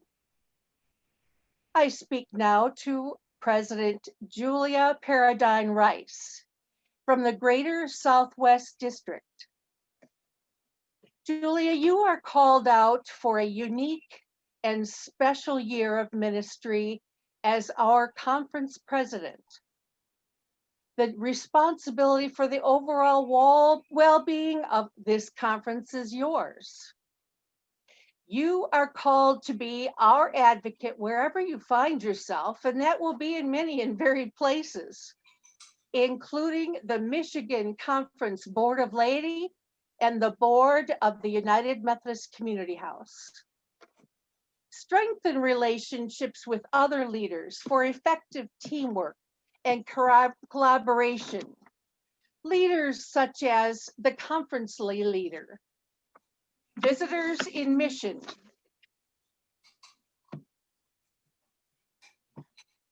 just a minute, please.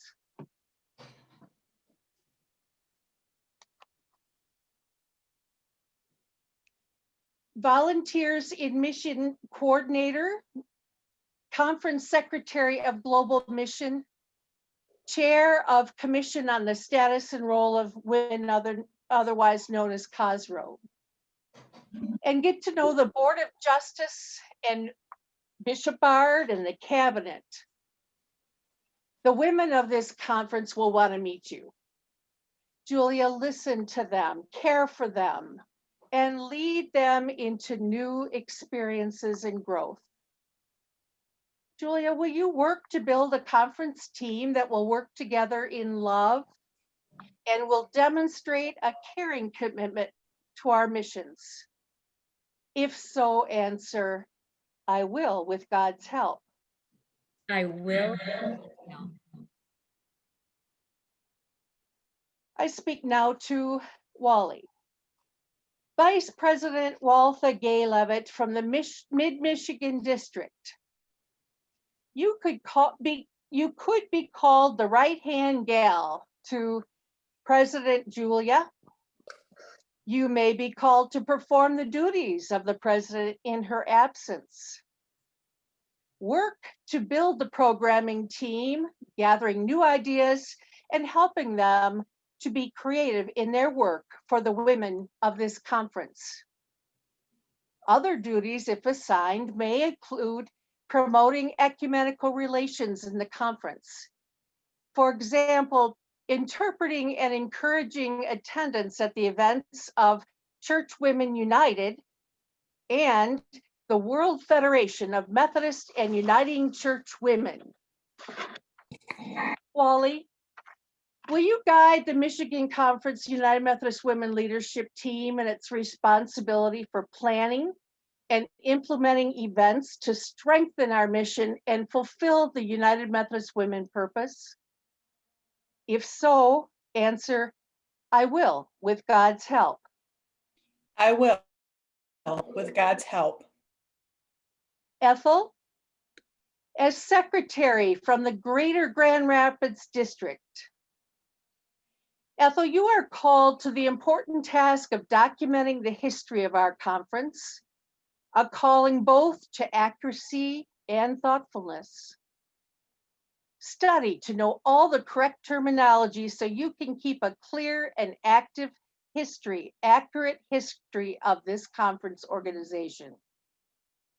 Our connectional system means that there are persons in other places who need information about this conference. Ethel, will you record the Michigan Conference United Methodist Women history and distribute it to the conference leadership team and other appropriate places? If so, answer, I will with God's help. I will with God's help. Treasurer Mary Danforth from the Heritage District. You will be responsible for the collection of those monies that come to the conference from the districts and then to disperse those monies. These tasks will require good stewardship of talent and your time. Study to be able to interpret our mission giving. You will serve on the Finance Committee of the United Methodist Community House. Mary, will you keep careful and accurate records of the funds of this conference?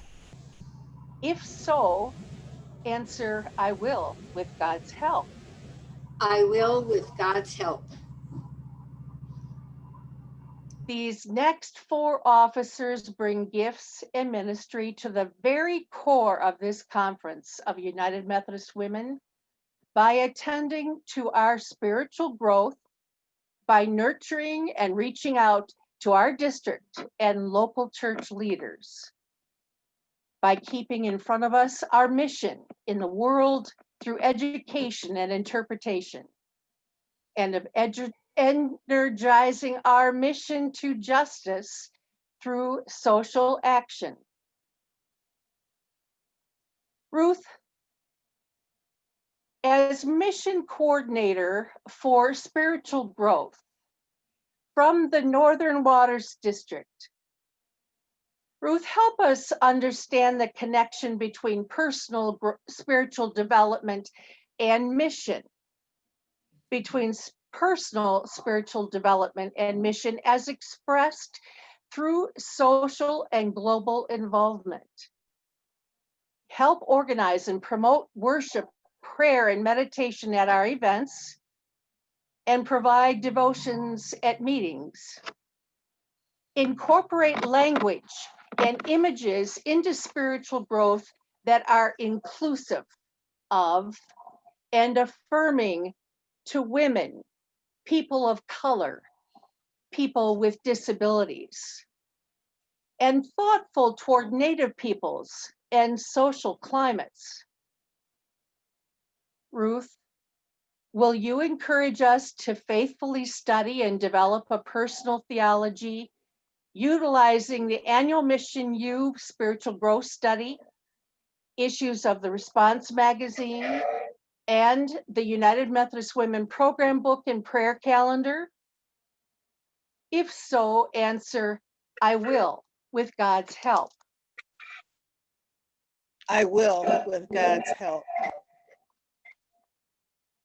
Cindy, as mission coordinator for membership, nurture, and outreach from the Greater Southwest District, now is the time to build the membership to value the inclusion of women of different cultures and life stages. Help us work creatively to nurture and promote membership by actively staying in touch with members and giving support through life's joys and struggles. Include time and space for women to share their concerns and experiences with one another at online and in-person UMW gatherings. Work with the leadership team to become a supportive community. Provide regular, creative fellowship activities for them. Keep the leadership team informed about needs and concerns of our membership and recommend plans for membership cultivation. Promote membership census sign up via My UMW, to collect data through the member profiles. Work with district membership counterparts to organize new district and local units. Receive the information from units in jeopardy of going inactive and follow up with necessary intervention, nurture, and support. This is good work to be done, and participate with the National MNO cohort for ongoing training for yourself and others, regular updates, and best practices to increase our membership. Cindy, will you work to ensure the participation of a diverse, inclusive group of women in all parts of the Michigan Conference United Methodist Women? If so, answer, I will, with God's help.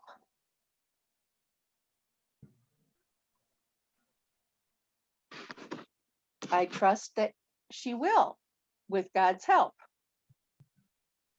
Membership Coordinator for Education and Interpretation, Michelle Weston from the East Winds District. Mission giving is an act of faith and commitment. Work closely with the finance and program committees to ensure that our members are well informed about what happens to their gifts and what ministries are made possible through their mission giving. Use and promote United Methodist Women print, online and audiovisual resources to empower women to understand, to interpret, and to participate in UMW's mission with women, children, and youth, and engage in the mission program of the United Methodist Church. Promote the mission studies and mission opportunities. Promote leadership development, spiritual growth retreats, the assembly, annual meetings, and other events underwritten by Mission Giving. Serve on the Michigan Conference Board of Global Ministries and work with its secretary on mission education and interpretation throughout the conference. This is even written in the Book of Discipline of the United Methodist Church. Michelle, will you interpret the impact and importance of mission giving as an act of faith and commitment? If so, please answer, I will, with God's help. I will with God's help. Jocelyn Davis from the Greater Detroit District is our mission coordinator for social action. The conference leadership team and our members look to you, Jocelyn, to engage us in service and advocacy for justice. Create a plan of action on one or more of the national quadrennial issue priorities and set a goal for the greatest potential impact for change on the issues in our conference. Work with the vice president and district social action leaders to plan an annual or biannual state legislation event focusing on UMW social action priority issues. Work closely with the conference spiritual growth coordinator to integrate biblical and theological focus into all social action work. Work closely with the membership coordinator to explore ways to engage new members through social action. Serve on the Charter for Racial Justice and Keep Making Peace committees. And represent United Methodist Women on the Michigan Conference Board of Justice, bringing the priorities and concerns of United Methodist Women and exploring areas of collaboration. Jocelyn, will you help the women of this conference find ways to be involved in the social issues of the Michigan area, of the United States of America, and of the world? If so, answer, I will, with God's help. I will with God's help. Secretary of Program Resources, Ruth Sutton from the Central Bay District. Your work throughout the year will minister to us through your knowledge and sharing of the print and online resources available through United Methodist Women Mission Resources and the UMW website. Promote the reading program and receive reports from the districts regarding their participation in the reading program. Promote Response magazine, both on print, in print and online, and our videos, training classes, and the many podcasts. Ruth, will you read all the resources of United Methodist Women so you can promote their use and make them available in literature rooms at various events throughout the Michigan Conference? If so, and maybe not reading all of those resources, Ruth, but as many as you can. I saw your reaction there. If so, answer, I will, with God's help. I will with God's Communications Coordinator, Sally Messner from the Northern Waters District. The words you write reach out to many. On a variety of different platforms, you help engage us for social justice, activism, and member outreach, communicating across generations, understanding the barriers around race and economic status and language. You help us also understand barriers to women under 40, to determine how others view our organization as you work with members, the church, and the secular press. Sally, will you promote the organization and purpose of United Methodist Women faithfully as you publicize the activities of our organization and communicate how we are living our faith? If so, answer, I will with God's help. I will with God's help. Chair, Committee on Nominations, Julia Deemer from the Northern Waters District. You have the most important task of all. Julia, you and your committee are called to seek and discern those women whose gifts will bless God and this conference as officers for 2022 and beyond.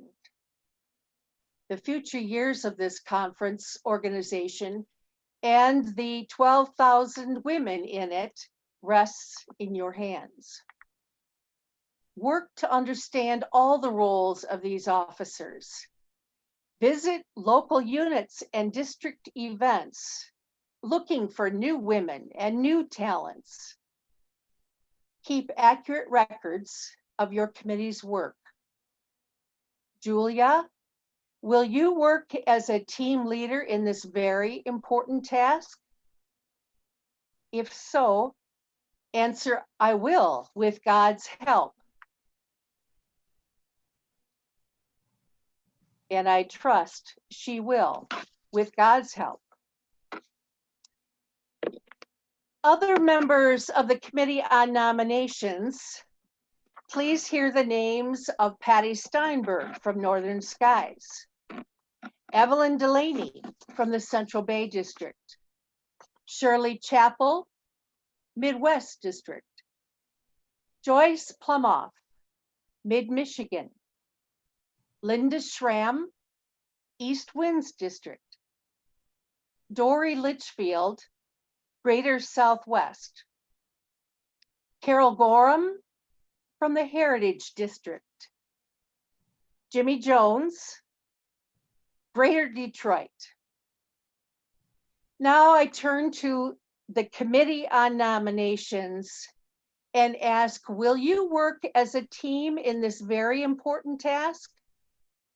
If so, answer, we will with God's help. We will with God's help.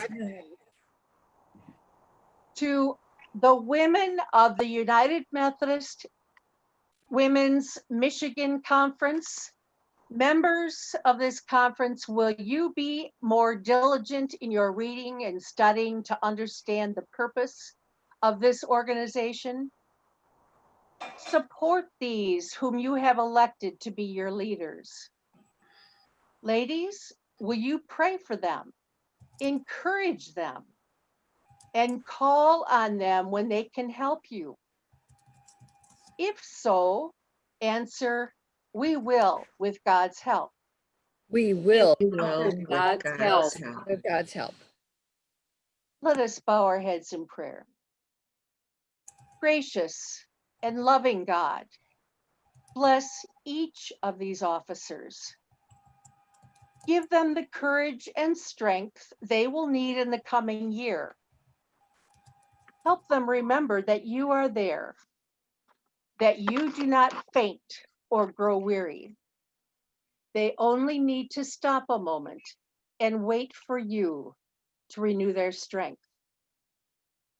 Guide and direct this team as they work together with us as we find new ways to serve in mission and ministry through United Methodist Women.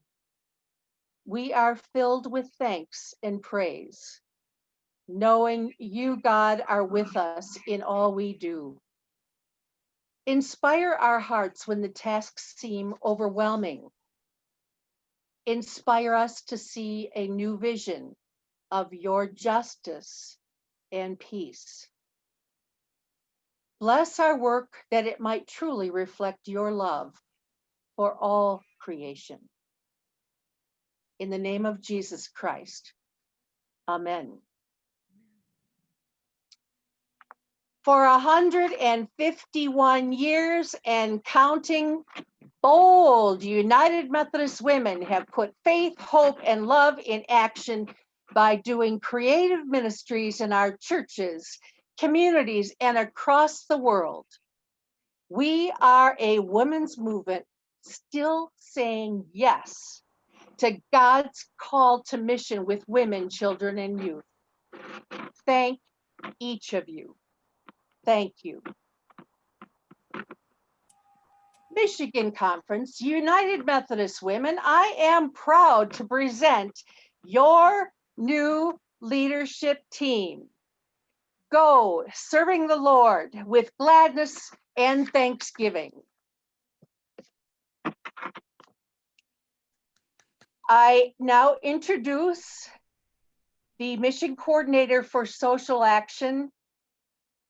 I introduce Alice Tucker. Yes, my name is Alice Tucker. I am the social action coordinator.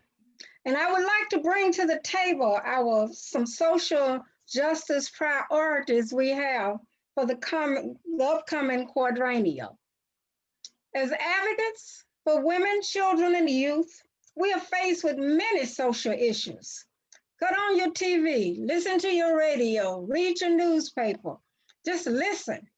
The issues we face are many, and we have to limit our focus to be impactful. We work together on limited campaigns and share lines of differences and geographics for more than 150 years. Just imagine, over 150 years, we have worked in the name of Jesus to change legislations and structures that have proven to be unjust and oppressive, and we still do that. We are called to be bold, to build better together, a better world.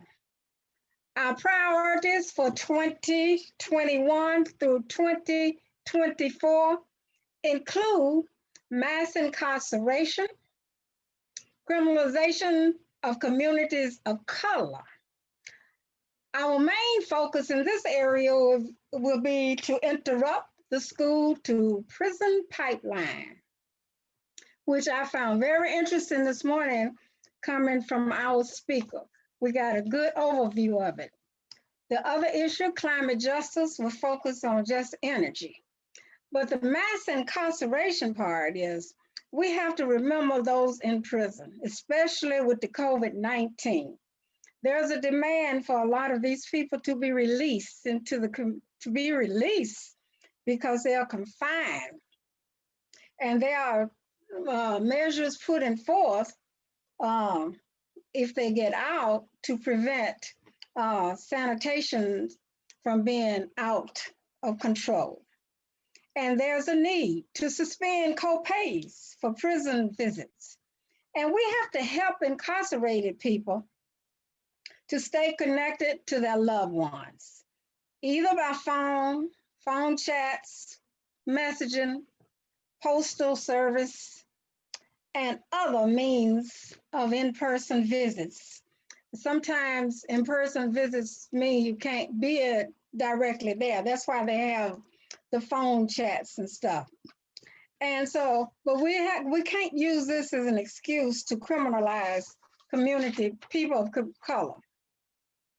And also, this school to pipeline, I won't say much on that because it was gone over quite generously earlier this morning.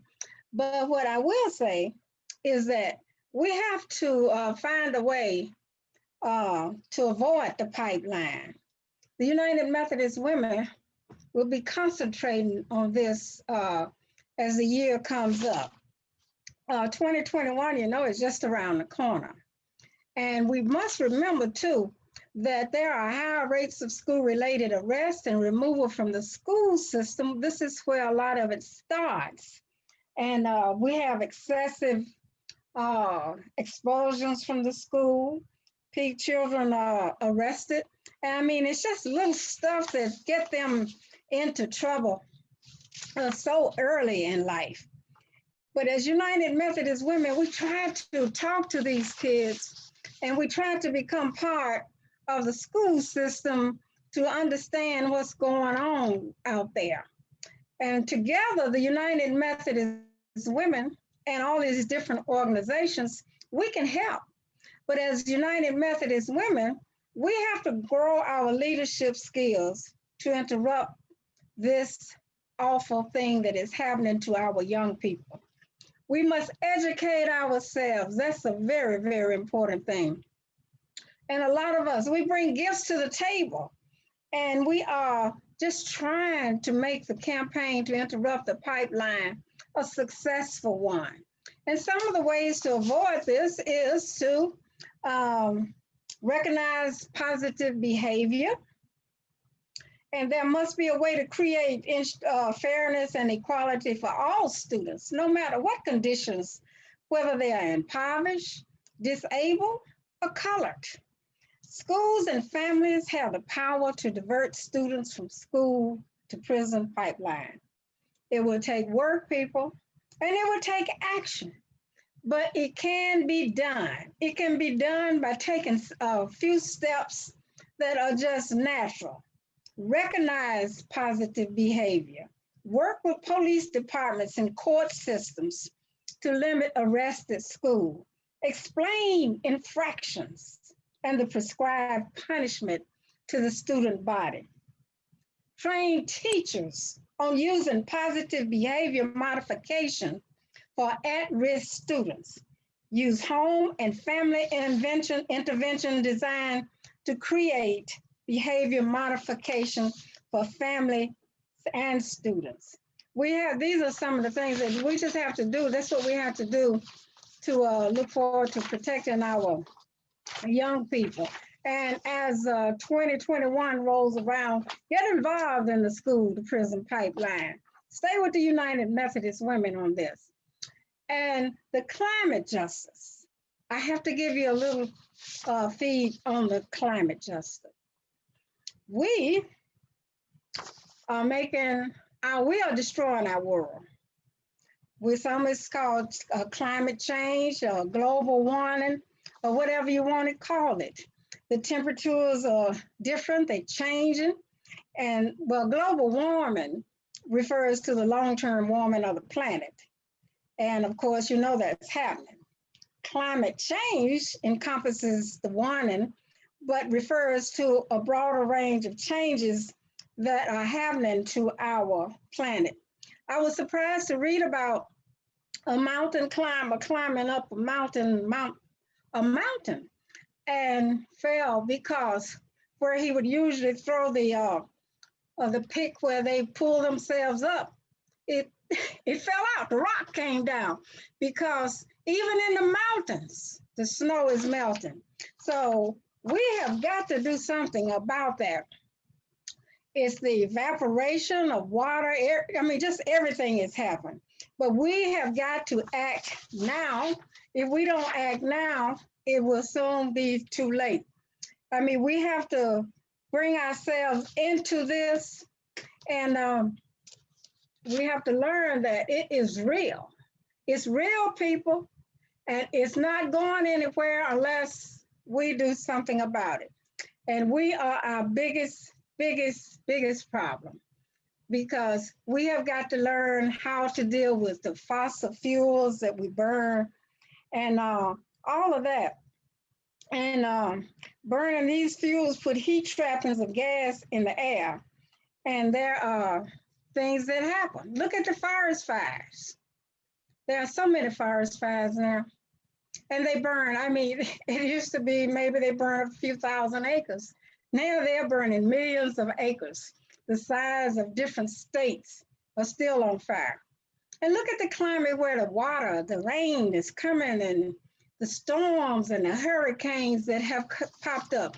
All of this is contributed to the global changes and the global warmings. And we as individuals have to do something to save the planet. That's why the United Methodist Women, we're involved in it is one of our priorities that we will be working on, just energy for all. And so, of course, that we would like to work with everything, but we cannot work with it all. We have to cluster it and do what we can, where we can. And you just sometimes have to break it up. Maybe another year, another time, we'll work on something else. But these are the priorities for 2021 through 2024. And I just thank you so much to be able to speak to you about this. And I hope that you will listen. And it was a great pleasure listening to the speaker talk about the prison to pipeline, because there was a lot of things I didn't have to say. And I am so grateful to her subject this morning. And at this time, I will present to you Brenda Street. Good afternoon. I'm Brenda Street, Program Resource Secretary. I'm from Greater Detroit District. In the background, you see the inside of St. John United Methodist Church. I'm not there, I just have a picture of it. I miss being in the building, but that will, in time, we will be back. I would like to share with you the purpose of the reading program, because sometimes we forget why we are in the reading program. All the things that were said earlier about what we do, the reading program is very vital to our learning on how to do the things better. The purpose of the reading program is to better understand and participate in God's mission today, to increase sensitivity to all human beings, to explore contemporary issues, and to enhance and act on self-knowledge. Even when we are apart, we're together. And still working to deepen our understanding of the intersection of race, class, sex, religion, gender, through books and through discussion. This is why we want to continue promoting the reading program for each and every one of us and each and every one of our counterparts. When Andrews Chu sent a letter out this year, he's the Communication Operation Director, he said to us, this is a new time for us. The read program will span now 2 years, from 2021 to 2022. So you will not be getting a new list of books in 2022. We expand the program. And we will still talk about the same issues and the same concerns. Another thing you may not know is the Faith Talk. And I don't know how many of you have visited Faith Talk, but that's part of the reading program this year. If you listen to 3 reading program, it's count as one reading. So listen to the Faith Talk. They are very good. And now we can't say we don't have time. We are at home and we are in our home, but we're not going anywhere. So take a few minutes to listen to some of the Faith Talk. They have really been good. I also received some information from some of the units, from some of the districts on the reading, how we did this year. I didn't receive them all, but the one I received, we had 47 units that reported. And we had 167 readers reported. I'm sure there were more, and I'm asking you to continue reading. We had a wonderful training yesterday. Even though my PowerPoint didn't work, it went very well. The team that was there, they were very encouraging. You're going to have a wonderful team to follow me. I thank all those who were there. Ruth Sutton's going to be great because she is a reader. She has a passion for reading, and she has many ideas. You're going to enjoy the new people coming, work with them, and give them the support that you gave me. I thank each and every one of you for the prayers and the blessing. And I just say, read, read, read. At this time, I'd like to introduce our national officers, Taylor Bailey and Ruby Anderson.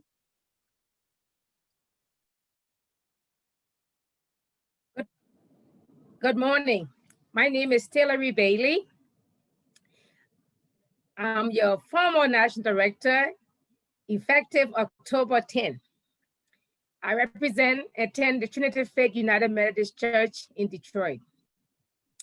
Greetings, my sisters, and I don't know if we have any brothers on today. It is an honor and a joy to express my sincere thanks and appreciation to my local church, Trinity Faith UMC, the Greater Detroit District, and the Michigan Conference for being granted the opportunity to serve at the highest level of our organization as a national director for the last 2 quadrenniums. And as a personal privilege in this public manner, I want to thank each and every United Methodist woman who has supported me with your love, your kindness, your words of encouragement during these past 2 quadrenniums. During this time, I fully participated in ministry and mission to women, children, and youth locally, nationally, and around the world. As a representative from Liberia, my native land, Detroit, and Michigan. We supported the effort on increasing the wage, economic justice, did the walk, went and protested, stood in line so people could know about us promoting economic justice for all. It was a blessing to also serve with other sisters from the Michigan area. Sister Mildred Braddock on the nomination committee from North Central jurisdiction. Sister Suzanne Hewitt, who just did the installation as a member on the program advisory group. And Sister Ruby Anderson as another director. The Greater Detroit District has been truly blessed to have 2 national directors and a member of the North Central jurisdiction serving during the last quadrennium. I am grateful to God for such a blessing to serve. For together we are building our legacy. As I leave this position, I am not moving away because I get to do more things. I'm just stepping aside to be used by God in other areas of service. And one of the areas that's a passion to my heart is the chapter for racial justice. So may our God continue to bless the work of United Methodist Women in mission to women, children, and youth around the world as we continue to put faith, hope, and love into action. And now, with such joy and a privilege, I introduce my sister, Ruby Anderson, who has been re-elected to be a national director. Thank you, Taylor. Thank you. I believe my mic is on. Thank you so much. It's been a joy working with you over these 4 years. Yes, I'm Ruby Anderson, and I am the newly re-elected director for the United Methodist Women National Office. I am truly blessed to be able to serve. I am from the Greater Detroit District, and I attend Scott Memorial United Methodist Church in the city of Detroit, but I live in Southfield, Michigan, just to let you know that I'm not in New York where our national headquarters is. It's indeed an honor and a privilege to be elected for another 4 years to give service to women, children, and youth, where if you made mistakes before, you might be able to correct them. And if you didn't listen well enough the first time, you might be able to do a better job. So that is my hope, is that my legacy can continue with the United Methodist Women and I can do a better job. And I just want to share a few things. So many things have been said. Let me just say that so many things have been said already about United Methodist Women. But I want to thank Linda, Darrell, and Wally, the vice president, and the team for this wonderful annual meeting. I just really, I'm just so pleased to be here. And you've done a great job. I thank Diane for helping us along the way in the districts, period, and in the conference. And so from our speaker. So a lot of things in my information that I was going to give, I don't really have to say as much. But what I really do want to let you know is that the national office, the United Methodist Women's National Directors, we're the policy-making body for the United States of all United Methodist women, from the conference to the district to local. We oversee finance, program development, Mission U, Assembly, National Mission Institute, the retirement for deaconess, endowment of the legacy, and other business according to our nonprofit, not-for-profit organization. And our headquarters, as you know, is in New York. And so let me just move down just a little bit. It's not business as usual. That's one thing I want to get in right now, is that even though we are here, it's not business as usual since March, not business as usual, because we have done our election, our North Central Jurisdiction election virtually. And so it was done in July, where we used videotaping to apply and applications. And Michigan did well in that election. There were 4 directors elected from the North Central Jurisdiction, 1 from Michigan, myself. And in that election, we also elected, as you know, Mickey Phelps as our president for the North Central Jurisdiction, had Bostic as our vice president, and on the committee of nominations, Simi Proctor. So we are thankful to have this leadership. And so I thank the Michigan Conference for that. Mickey will also be serving on the PAG. I serve on the PAG, the Program Advisory Group. That group is comprised of about 70 to 80 members. 25 are directors, 5 are jurisdiction presidents, just so that you know. And if you're interested in learning more about what the Program Advisory Group do, always go to your website, as I believe Linda said, that we will emphasize there's much information there. You can also go to your book of discipline. Some of the things that we do for the national meeting, as we have done over the years, is that you're assigned to certain groups. You are assigned to serve on standing committees. I've served on the Finance Committee for the last 4 years, and I'm serving again. I was elected to serve on the Finance Committee again. I am also serving on the Editorial Committee and the Program Management Room. Okay, so I want you to know some information that happened just recently. 2 weeks ago, we did the districts, we did the Greater Detroit District annual meeting, but we also did the national board meeting, our first national board meeting, which was October the 9th, 10th, and 11th. We did it over a 3-day span. And before that board meeting, though, I just want you to know that it's not business as usual. Before that board meeting, our board, the national board, the 25 directors from across the country, we had to do 6 online courses, 6, and answer questions and answer them correctly. We did 6 online courses in addition to 2 in-session together and rehearsal for each of these meetings. Some of the things that we were required to do this time, and I'm saying this to say that the preparation that you've gone into and that we go into doing the work on behalf of women, children, and youth is tremendous, and it's good that you do that.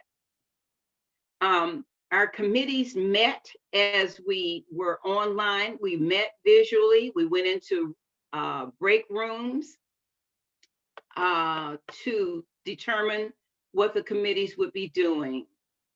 At the meeting also, we elected Harriet Olson, which this is a duty of the National Board. Harriet Olson for 4 years as our executive secretary and CEO. We also elected Tamara Clark as our treasurer and CFO. Also had installation of our officers for the year. You'll be hearing more about these officers. If I can find the names, our new president is a young lady from California. Her name is Anissa Isamayu, and our vice president is Cynthia Reeves from Texas. A part of our training, we were required before our board meeting to read The Perfect Board.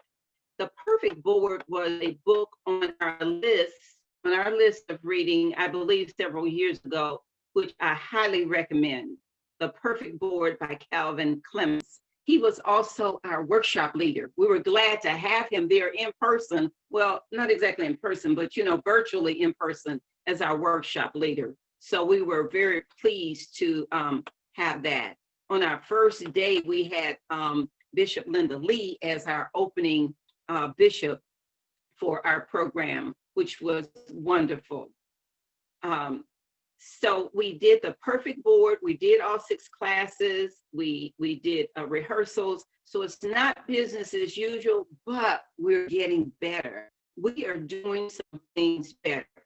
Our initiatives, as each social action person has mentioned, our initiatives have not changed because for the 21st century, we still have issues of the school to prison pipeline. We still have issues of climate justice. We still have issues of maternal health and child health.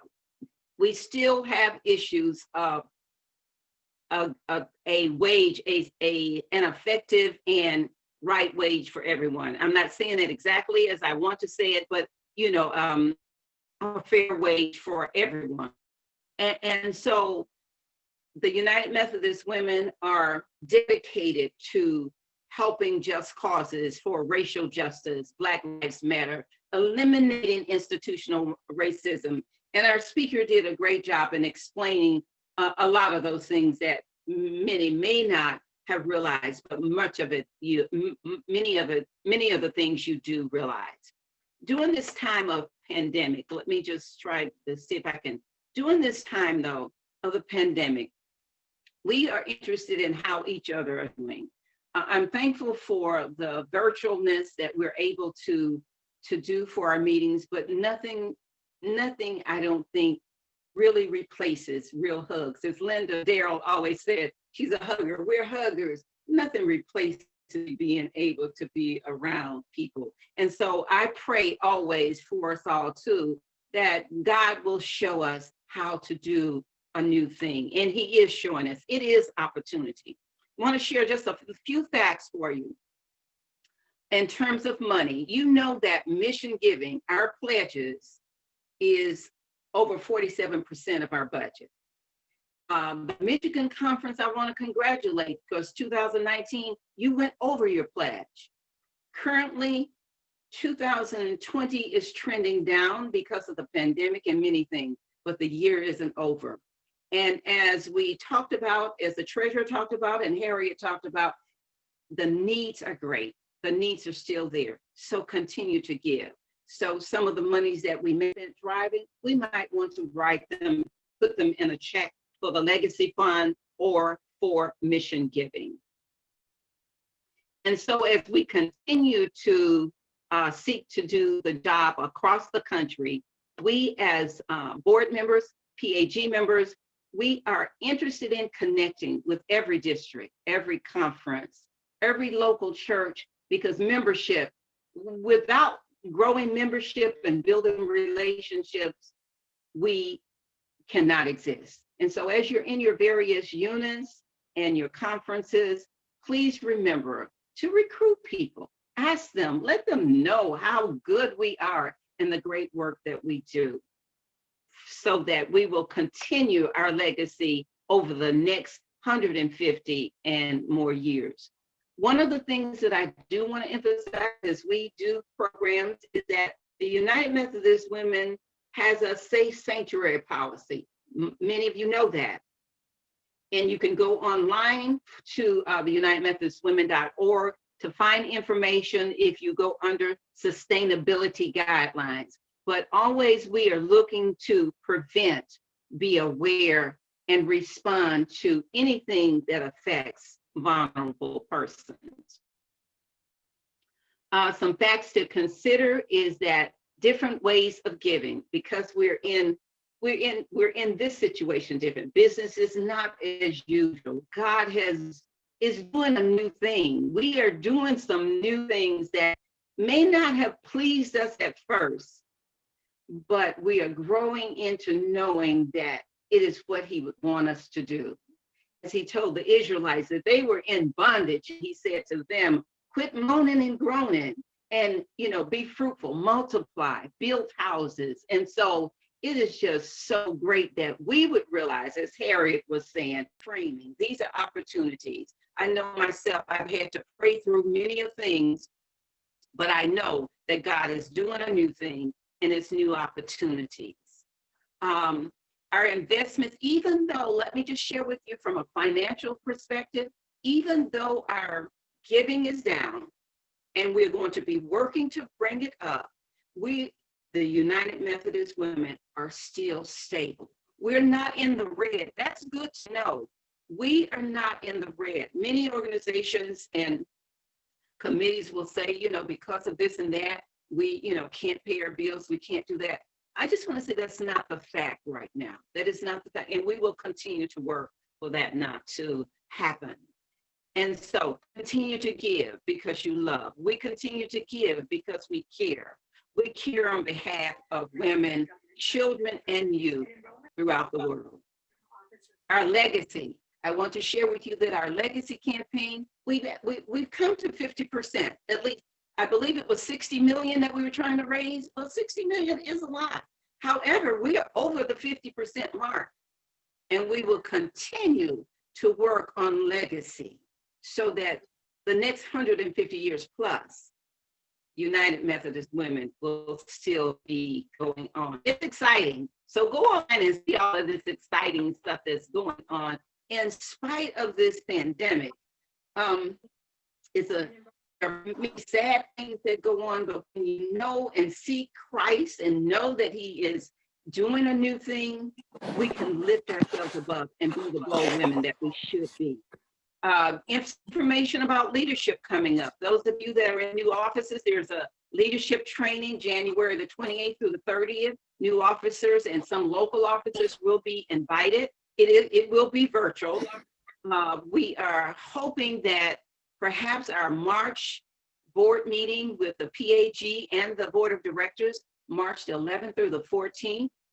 We don't know if it will be virtual or in person, but we're hoping that at least by fall of 2021, that the board will be able to meet in New York. And if not, we will continue to stay safe. And even though we are living in very challenging times, it is evident to me that God is doing a new thing. And I just look forward to having some joy, looking for joy. And if that's called reframing, I'm looking for some joy every day. And if you got some ideas on extra joy, call me up, text me, email me, because I'm looking to have some joy as long as God has given us the breath to live and United Methodist Women Sisters to grow together. And so I would like to just thank you for this opportunity to be able to be here and to be a new, really elected director for the Michigan Conference and the North Central Jurisdiction. And our next presenters will be Jackie Uper and Simi Proctor. Thank you.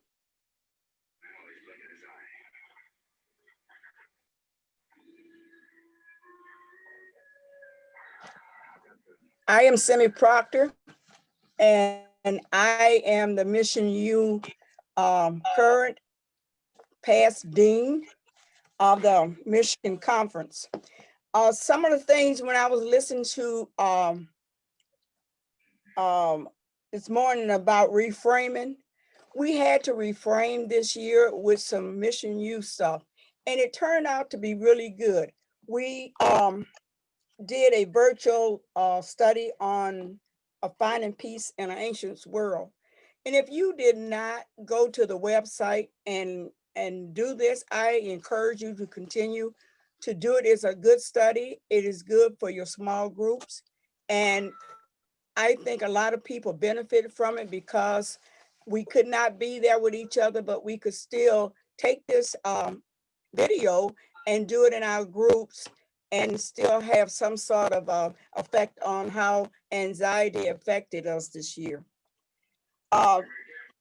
Also, we gave a gift admission to Reverend Devin Harrell and Osti White for doing the virtual Mission U study on finding peace in an anxious world. We also have on the website, and you can find our studies for next year. Our spiritual growth would be bearing witness in the kingdom. We're going to do push out again.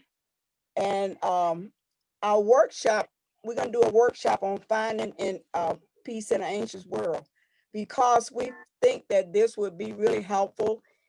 Hopefully we'll be able to do it in person, but if we don't, we will reframe. We will find other ways to do it.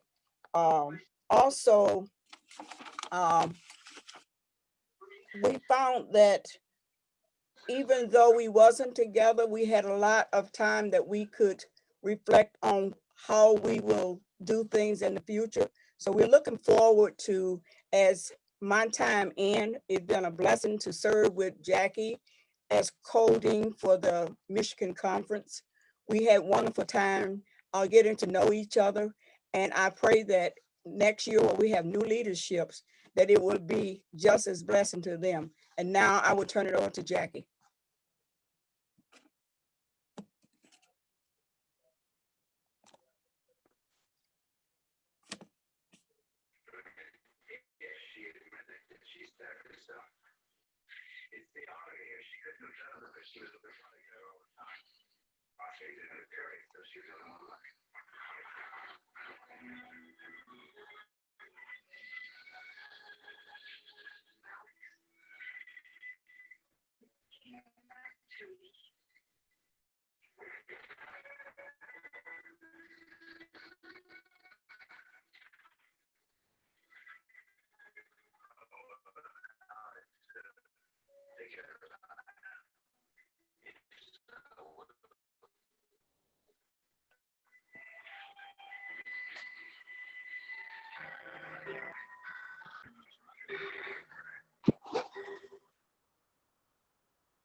Jackie, you're muted.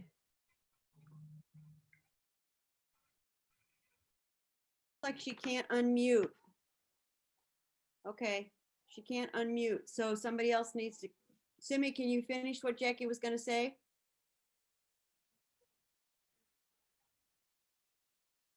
Simi? I am not sure what she was going to talk about. But Diana was supposed to unmute her. Diana, can you unmute her? I've been trying to get it to work, and I guess I need to find her. A lot of people here. If she She's in the second panel. Jackie, if you can hear me, will you move around or do something? There, she's waving. I can see her.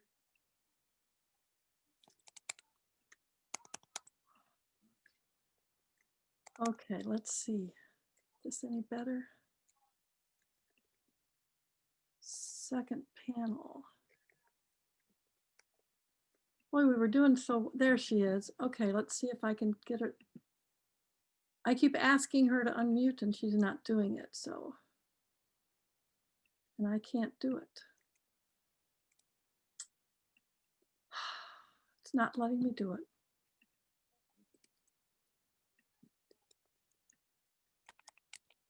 Does she have to unmute herself?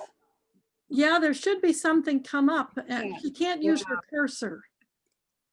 She can't use her cursor, and so she can't get it, and I cannot. All of us, Diana, and then we try it like that.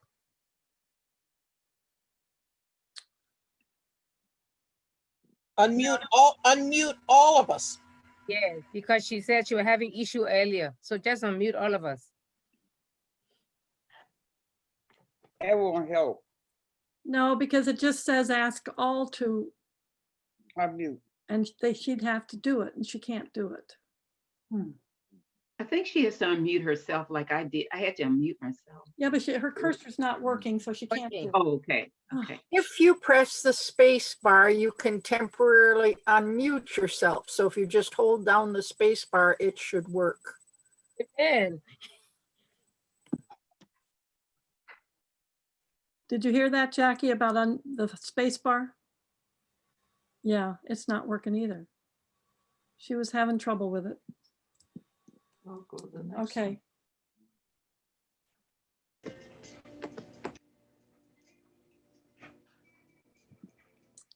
I'm sorry. Who reads lips?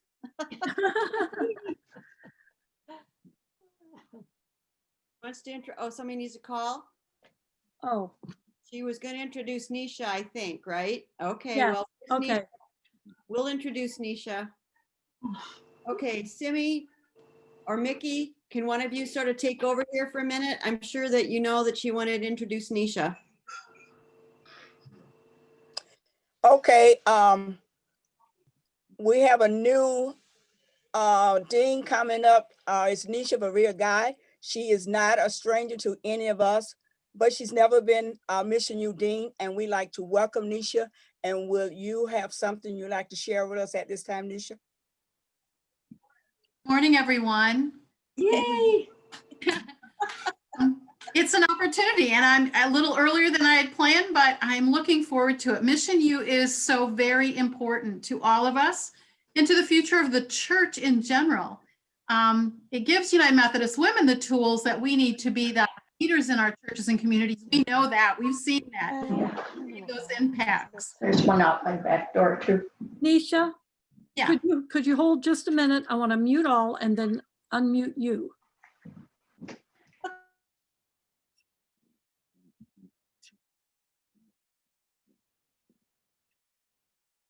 You need to unmute yourself. I can't find you. Here we go. Great, go for it. So I was just saying that how important Mission U is to us, also to our communities. I'm sure each and every one of us can give an example of how Mission U has impacted our communities that we live in through us. Studies this year are going to do the very same thing. The continuation and the focus on dismantling racism is key to the survival of our communities. And so that opportunity to dive deeper into those intersections of faith and social justice through the lenses of study and spiritual discernment and roundtable dialogues, all these great opportunities.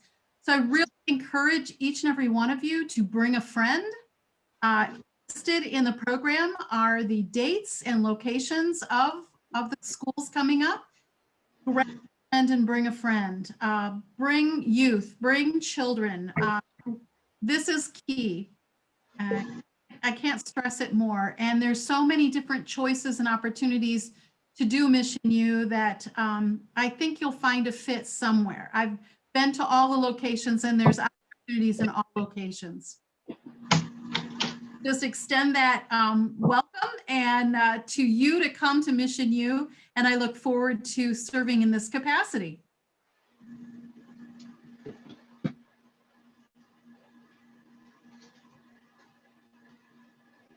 Hello, Nisha. This is Mickey Phelps. I couldn't find my mute button fast enough, but I also want to thank you and the rest of the conference. But thank you first for making such a quick change that you had to make and step in earlier. And I want to thank the conference for being very flexible, and we are here for you, that's for sure. Thank you so much. You bet. I would just like to pass the time now on to Linda Schramm as she presents on Legacy Builders.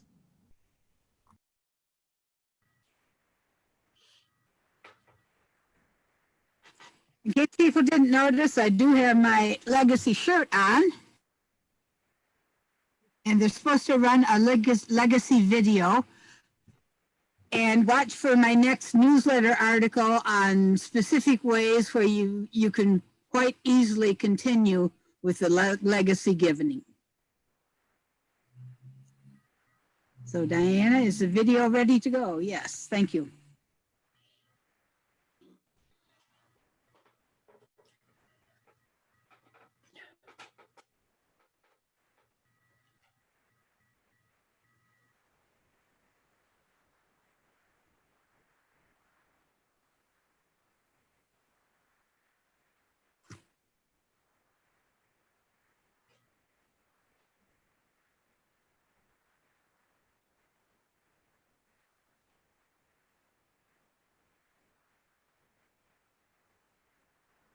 I'm sorry you weren't able to hear it. I'll do it again.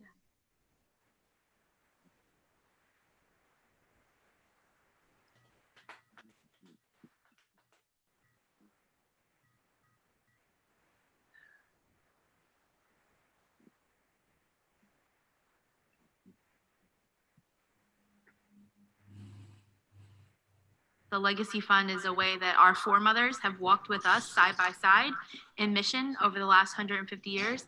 And what an amazing opportunity it is for me to give to the Legacy Fund and be able to have that legacy put forward to my future daughters and granddaughters and let them know that I have started something 150 years prior to their walk with the United Methodist Women. And that's why I give to the Legacy Fund.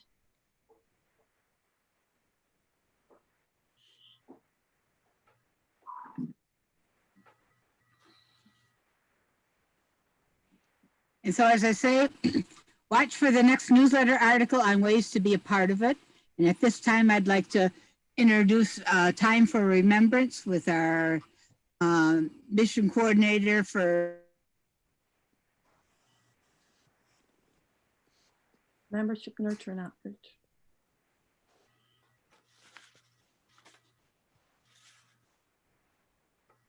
Hi.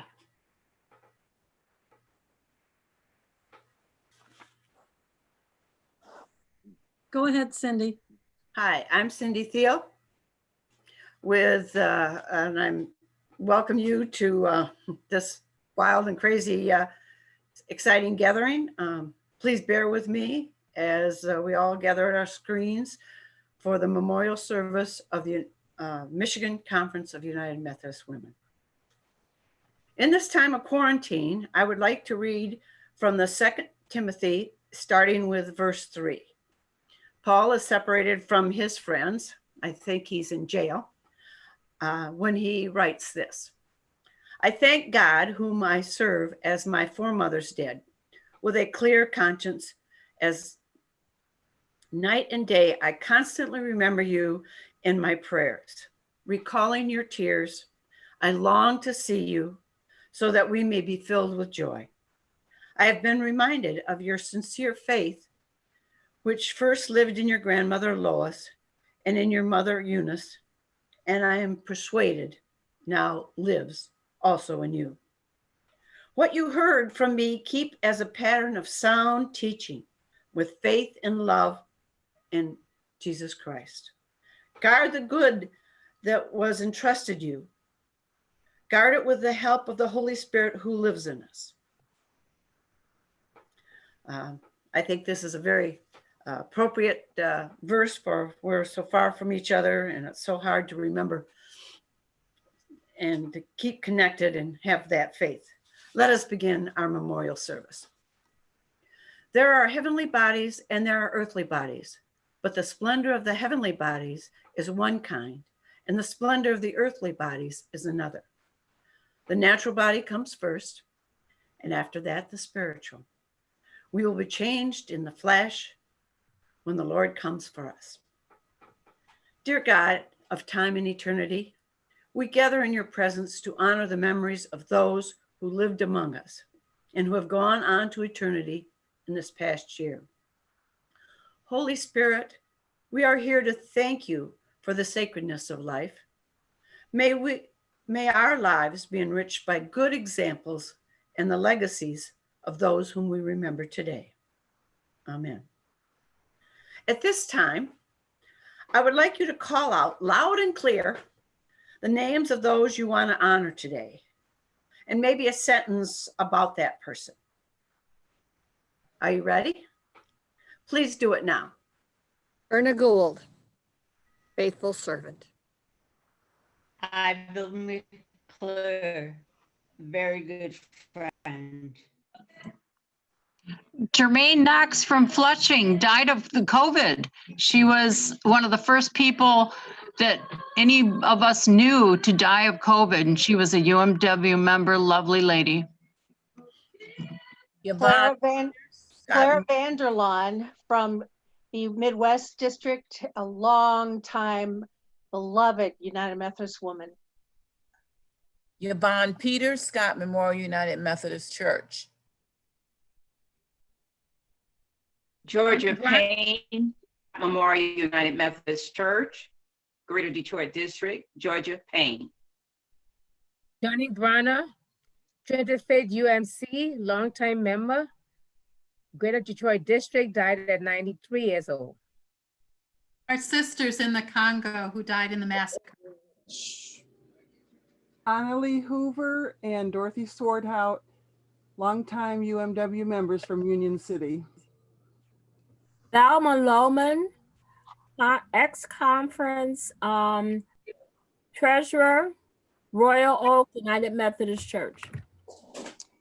Lisa Keeler, Metropolitan United Methodist Church, Detroit.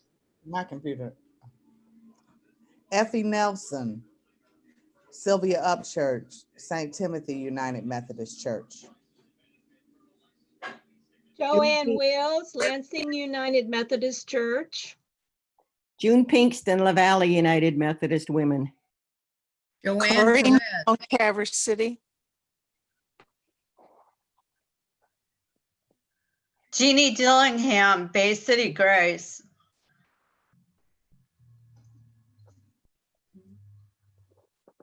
Edna Evans, Bannister United Methodist Church, faithful servant. Billie Jean English, Scott Memorial United Methodist Church. Ruth Paul, United Methodist Church of Ludington, faithful servant for many years. Julia Pye, Scott Memorial United Methodist Church. Sandy Moe, Bidet, active United Methodist member from Trenton Faith United Methodist Church. Kay Cousins from Climax United Methodist Church. Oh, the memories we have and the stories we have to tell of those that passed. Wonderful. Thank you for sharing. And I know some of you are saying them in your mind and not out loud to the whole crowd here. And there'll be more to be remembered. Since we cannot sing together today, please listen as I paraphrase the song, The Summons, which is one of my favorites.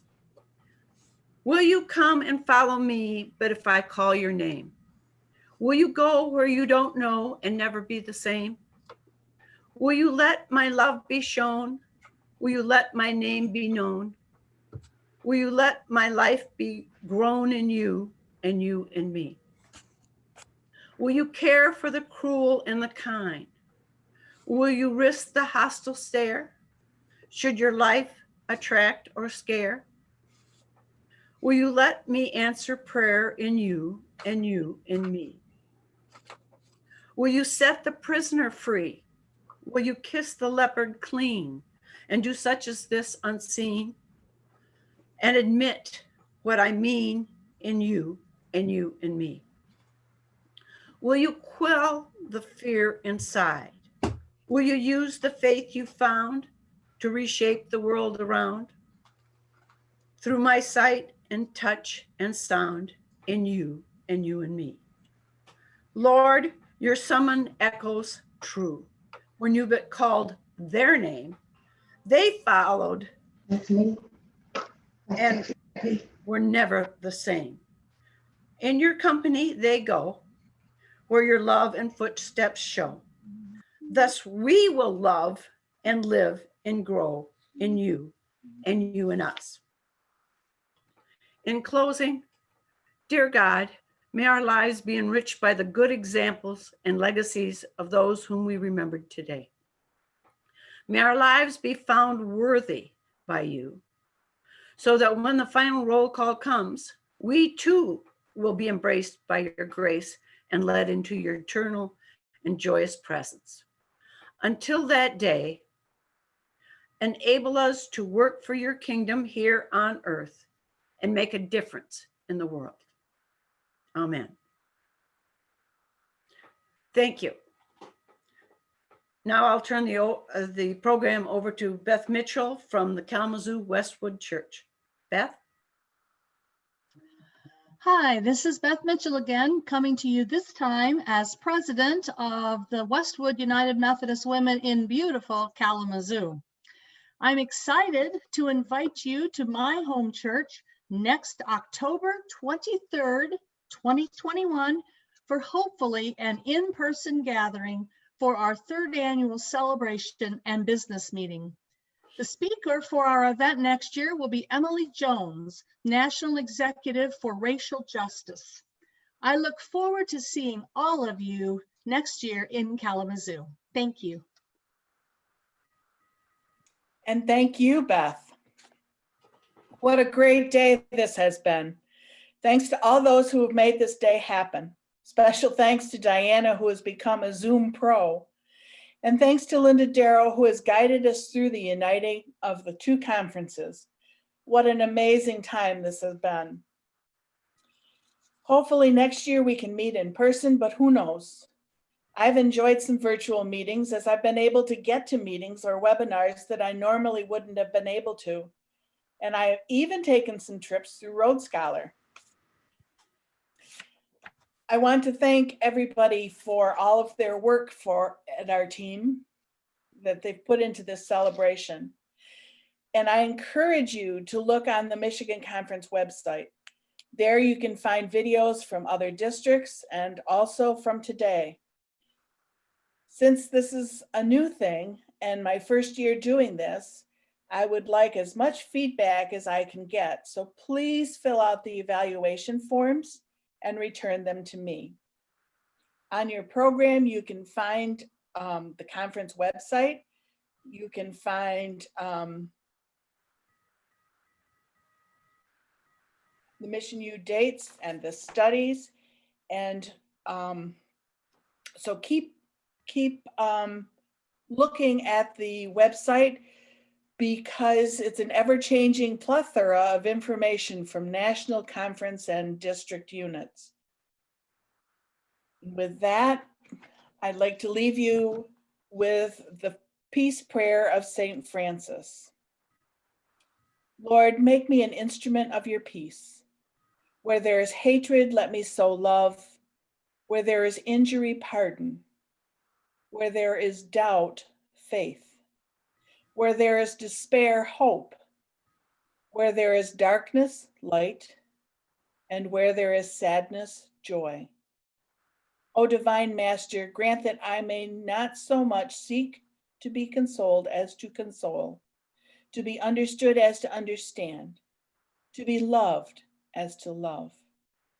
For it is in giving that we receive, it is in pardoning that we are pardoned, and it is dying that we are born to eternal life. Amen. Thanks for all who have attended, and see you next year.